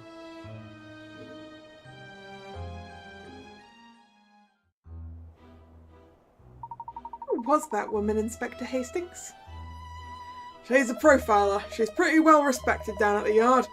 Emiliana Perfetti's her name. We call her Perfect Perfetti.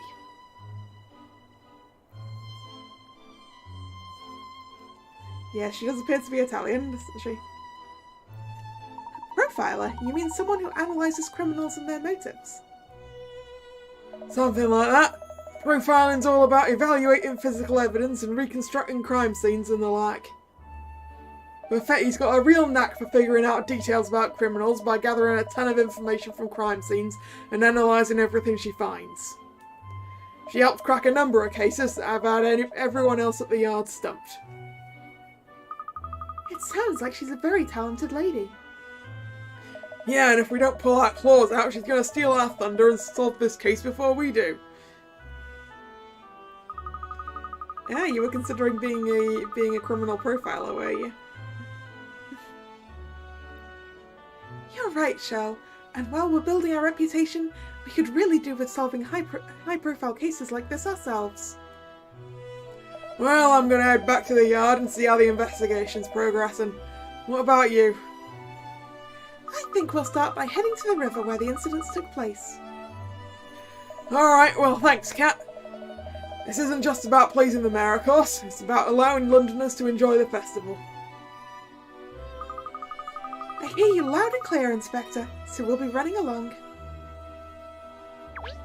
Yes. Let's get on my bike. Get on my bike and go.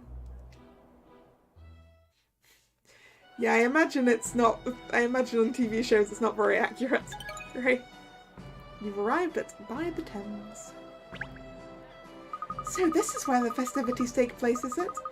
There's more going on than I expected, actually. Oh, look, ice cream! Later! It's all right, Shell, I was only joking. The investigation comes first, I know. Ooh, freshly baked muffins! Just smell that. Joking, were you? Really? You wouldn't know anything had happened, would you? Everyone seems to be having a jolly good time.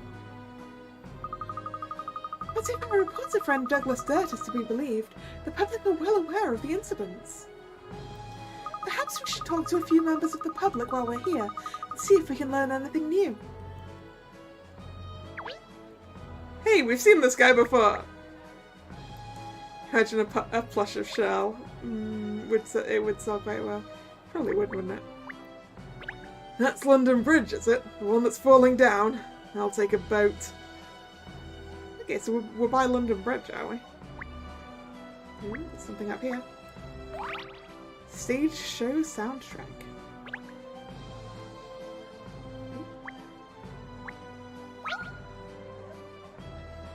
Ha-ha! I thought I saw something sparkling here. It's a puzzle. Oh yes, how funny. I thought it was some kind of decoration. I bet it'll sparkle even more brightly once I've solved it.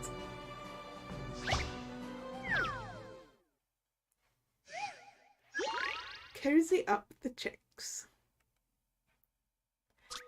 Use the 3 enclosures to make a bed for the chicks.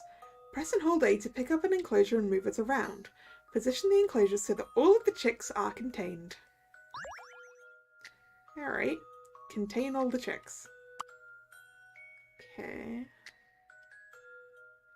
So probably this is going there. This could probably take in those 3. And then this for the other 2. Hooray! I've seen how to solve this now. And that's how it's done. That's how it's done. You did it! The chicks are all contained within the enclosures. It's a little more cramped than expected, though. Aw, cute little chicks.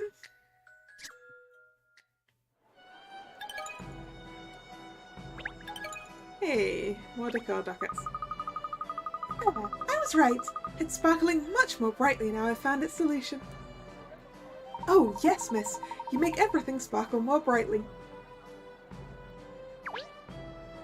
Speaking of sparkly, all the festival lights look so pretty. Yeah, it does look rather pretty, doesn't it? Oop. Hint card.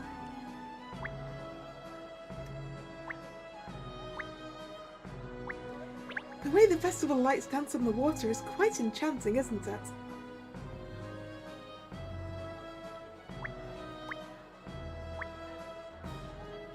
Stepping on the boats. Alright. Sailor children. Let's talk to the sailor again. Arr, have you heard the rumours about what happened this morning? They say some fiend was shoved in the river, and then lass chucked herself in on the other bank. She's just like the legend of the Thames, so it is. I used to sing sea shanties about it when I was a lad. Now I'm here, I've just found out about something called the Riverside Show Devotion going off this evening. It's sad about the missing couple and everything, but I still want to enjoy the show.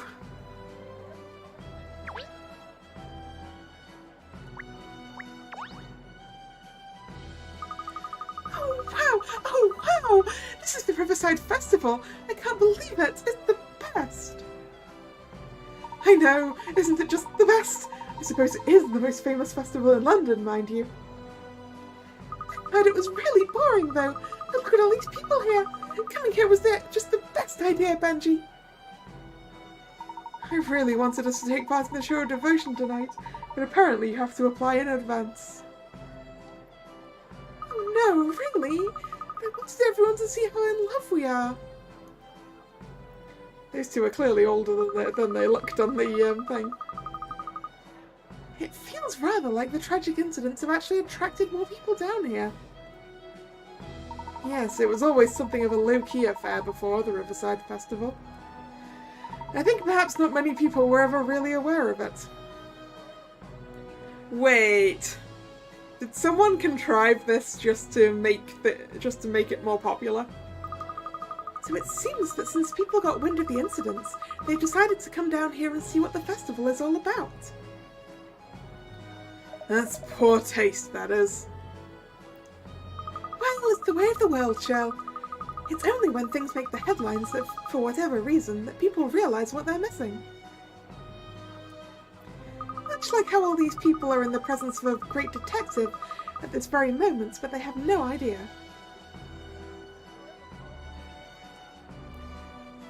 See, I was wondering how this show devotion thing would work with people on either side. Like, the Thames is pretty wide at this point. For, like, right by London Bridge. Would you even be able to hear people? Oh, the background moves. Little boat. I'm sure your name will be in the papers soon, Miss Layton. Don't you worry. Yes, hopefully. Anyway, we still haven't found out anything more about the incidents, have we? No, there are so many people here for the festival, but no one seems to have actually seen what happened. Well, let's not forget that the incidents took place on both banks of the river. We should go and investigate the other side as well. Come along, you two. I'm coming, miss.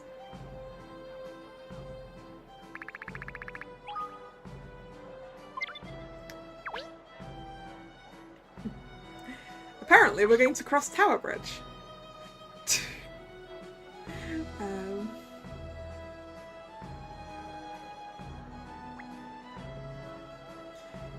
Yeah, like, it's not exactly narrow across here.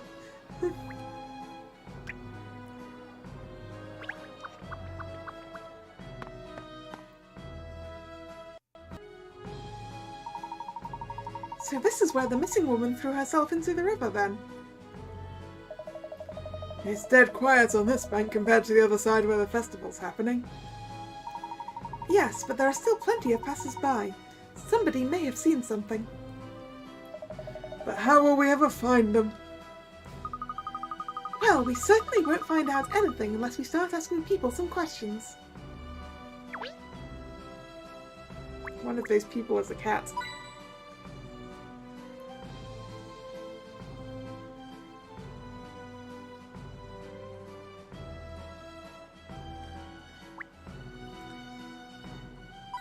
Ooh! Hint coin overload! 10 hint coins. The lights flanking the Thames are jolly pretty, aren't they?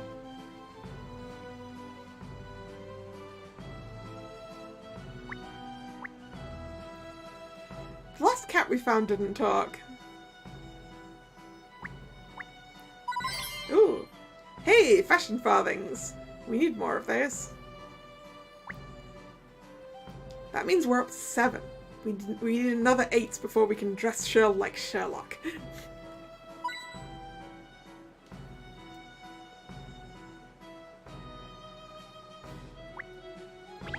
Ah, a bench. Perfect for relaxing the body and exercising the mind. Alright, let's talk to the cat.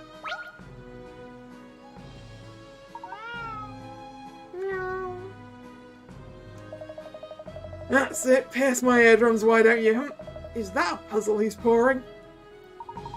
Oh, I wonder what sort of puzzle a cat would be playing with. Yeah, a cat with a puzzle. Never seen that before.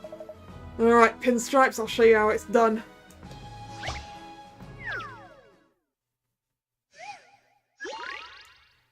Bringing up the rear.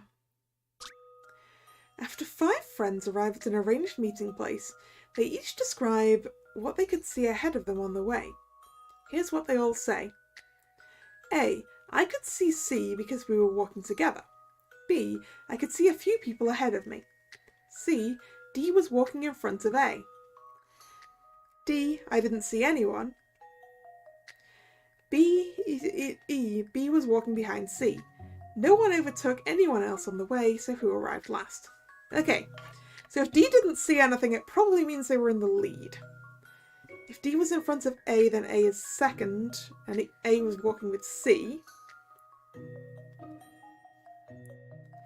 And B was walking behind C.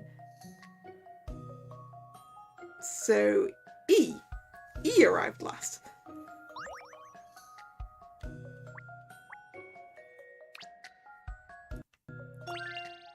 I eat puzzles like this for breakfast. They don't call me Sherlock Holmes for nothing.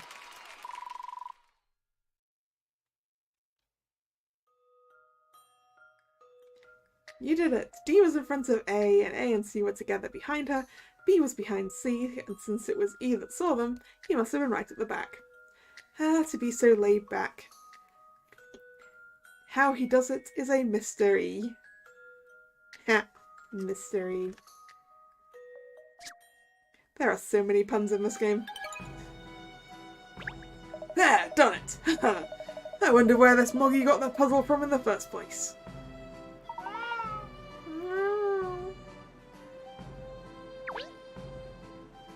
Ask the fisherman. So this is the fisherman as well. Good evening, sir. What have you caught? Anything?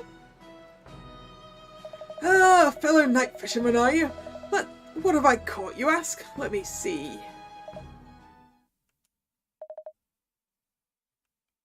Fish. Yes, I've caught fish. Oh, dearie me. I'm not sure we're going to have much luck with this chap. We're investigating the incident that occurred here earlier today. Do you know anything about it? Well, he probably wasn't here then, because he's a night fisher. Incident? What incident? Oh, you mean that incident. So you know about it, the woman who fell in the river. Know about it? I saw it with my own eyes. Bingo! An eyewitness straight off the bat. That is fishy. Could you tell us what you saw, please? What, who saw? Me? Yes. You just said that you saw what took place with your own eye? Oh, yes, of course, the place! Yes, I saw them all right. Though it's unusual to see place here, so they might have been sold. No, not fish.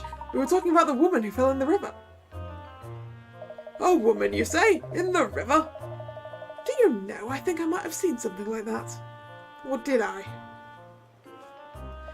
Make your mind up, old man. Holy mackerel, your dog made me jump with that odd-sounding bark. But actually, it's made me remember something. Really? It was this morning, early. The sun wasn't quite up yet, so I was here fishing as usual. Anyway, nothing was biting, and I was just gazing over to the opposite bank absent-mindedly when it happened. I could make out a fellow standing there, and then another fellow appeared behind him and shoved him in. What happened to the man who fell in? Well, I didn't see him thrashing about or anything, he just vanished. I don't know if he went under straight away or if he was washed downstream or what. Then whoever did it just ran off, just like that, without a second glance. It's a murder then, no doubt about it. There's more to this case though, Ernest. Carry on, please, sir. What else can you tell us? Well, before I even had time to be surprised, a woman on this side of the river threw herself in as well. Are you certain about that? She definitely threw herself in. Dead certain. I've got a memory like a... I've got a great memory, me.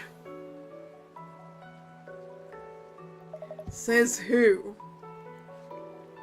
She was a young woman. She was standing not far from me, just looking into the water with a sad look in her eyes. But I never expected her to jump in. And it was the same with her. She just disappeared straight away. Once she hit the water, I never saw her again. Someone must have called the old Bill, because they were here not long after. I don't think they found her, though. Welcome back, Hunter. So the woman really did throw herself in. It was a suicide then. And did you get a look at whoever it was who pushed the man in on the other bank, sir? Oh, I saw him all right, yes. But I couldn't really tell you what they looked like. The river's wide here, see? It's a fair old distance to make out any distinguishing features or such like. Exactly what I said. The Thames isn't exactly narrow. So you couldn't see the culprit's face then? Sorry, not at all, no. Couldn't even guess at the person's height, let alone describe their face. I see.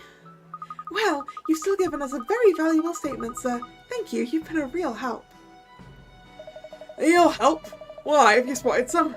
Don't worry, I'll grab the bait and we'll look them together. No, it's all right. Thank you again for your time. Goodbye now.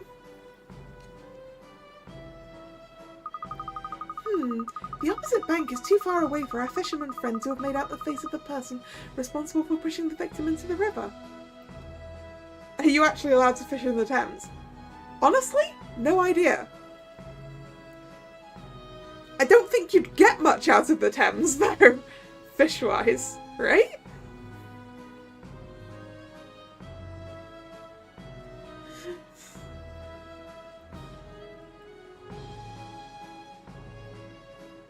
You know what? I'm actually gonna look this up, okay?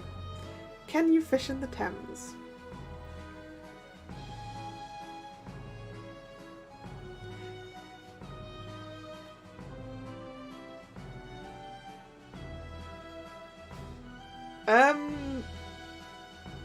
It sounds like the answer is yes.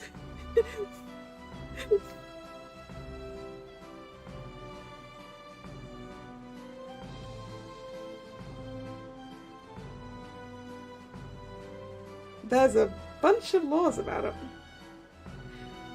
Although then again, I can't imagine... Then again, the Thames is very long. So the question is, can you... So I think the question really is, can you fish in the Thames in London?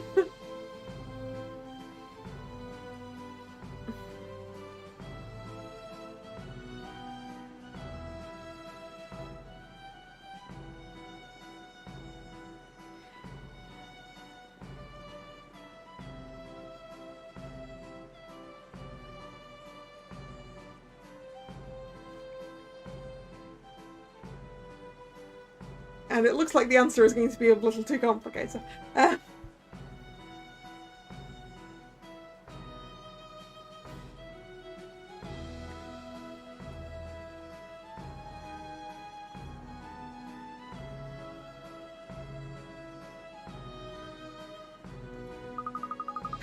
had an idea. Ernest, could you just sprint over to the other side of the river now? Just sprint over? That's the best part of a mile. He's not your dog's body, Cat. Actually, I think he is. Oh, I don't mind. Yeah, you don't mind? Of course not. I'd be delighted to do it. Delighted to? Are you barking? Now what are you grinning like that for? Haven't you forgotten the legend? When you gaze at each other from opposite banks of the Thames, your love will... I mean, never mind. I'll be on my way. As quickly as you can, please, Ernest.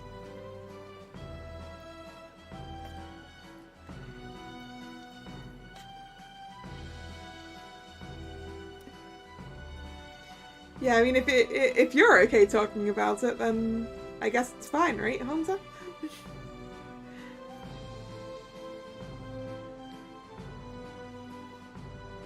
Now that is a bad case of puppy love.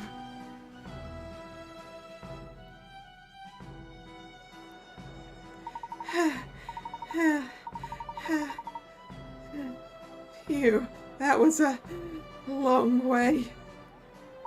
Now then, Miss Layton should be just over... Yes, there she is.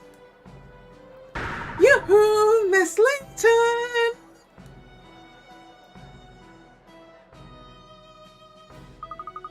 The other bank certainly is a long way off. I can't make out Ernest's face from here. The old fisherman was right, it seems. Aren't you going to wave back? The little tyke's gonna wave his arm off in a minute. It looks like the witness statements aren't going to help us identify the culprit. We'll have to find other avenues. You're not hearing me at all, are you? Hop up, throw him a bone, cat. Two people killed in exactly the same way as the legend. Coincidence? There's no such thing as coincidence. No such thing as coincidence. I'm back. I was waving and waving. Did you see me, miss? Why does Ernest give you Cupid Parasite Gil vibes? Because he's very earnest.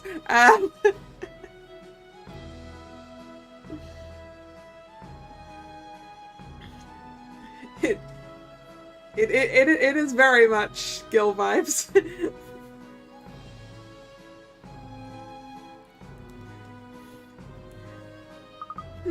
No. Catriel! Shell could see you waving. You didn't? Well, I was deep in thought, Ernest. Oh, I see. Gosh, that sprint must be catching up with me. I feel shattered all of a sudden. Don't be disheartened, Pinstripes. The road to true love is never easy, they say. Ernest, there's no time to catch your breath, I'm afraid. We'll have to find out more about the victims now. Both the man who was pushed and the woman who threw herself in were residents of Chancellor Lane, according to what Inspector Hastings told us. So let's head back there and see if we can find out anything that might be useful. Okay.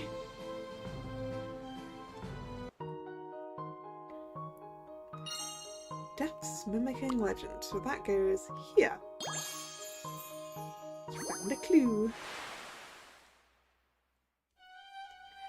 A man pushed and a woman throwing herself into the river. Exactly as in the Legend of the Thames. Could it be a deliberate mimicking? Alright, so our next thing is to head to Chancellor Lane. And I think that seems like a good point to end this stream, because I need to sort myself out some food. It's getting to that time. So, we got through one investigation in a bit, so I think we did pretty well. I'll probably have to investigate those daily puzzles at some point, won't I?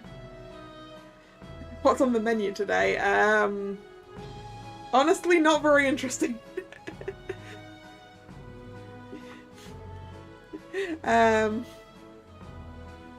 Anyway, yes. Thank you for coming. It's been fun. If you're new here and you've enjoyed your time, please consider subscribing to the channel. You can also follow me on Twitter, which is linked below. Streaming schedules get posted both here on YouTube in the community tab and also over on Twitter. Although this is the last scheduled stream of the week, so there'll be a new schedule up later tonight.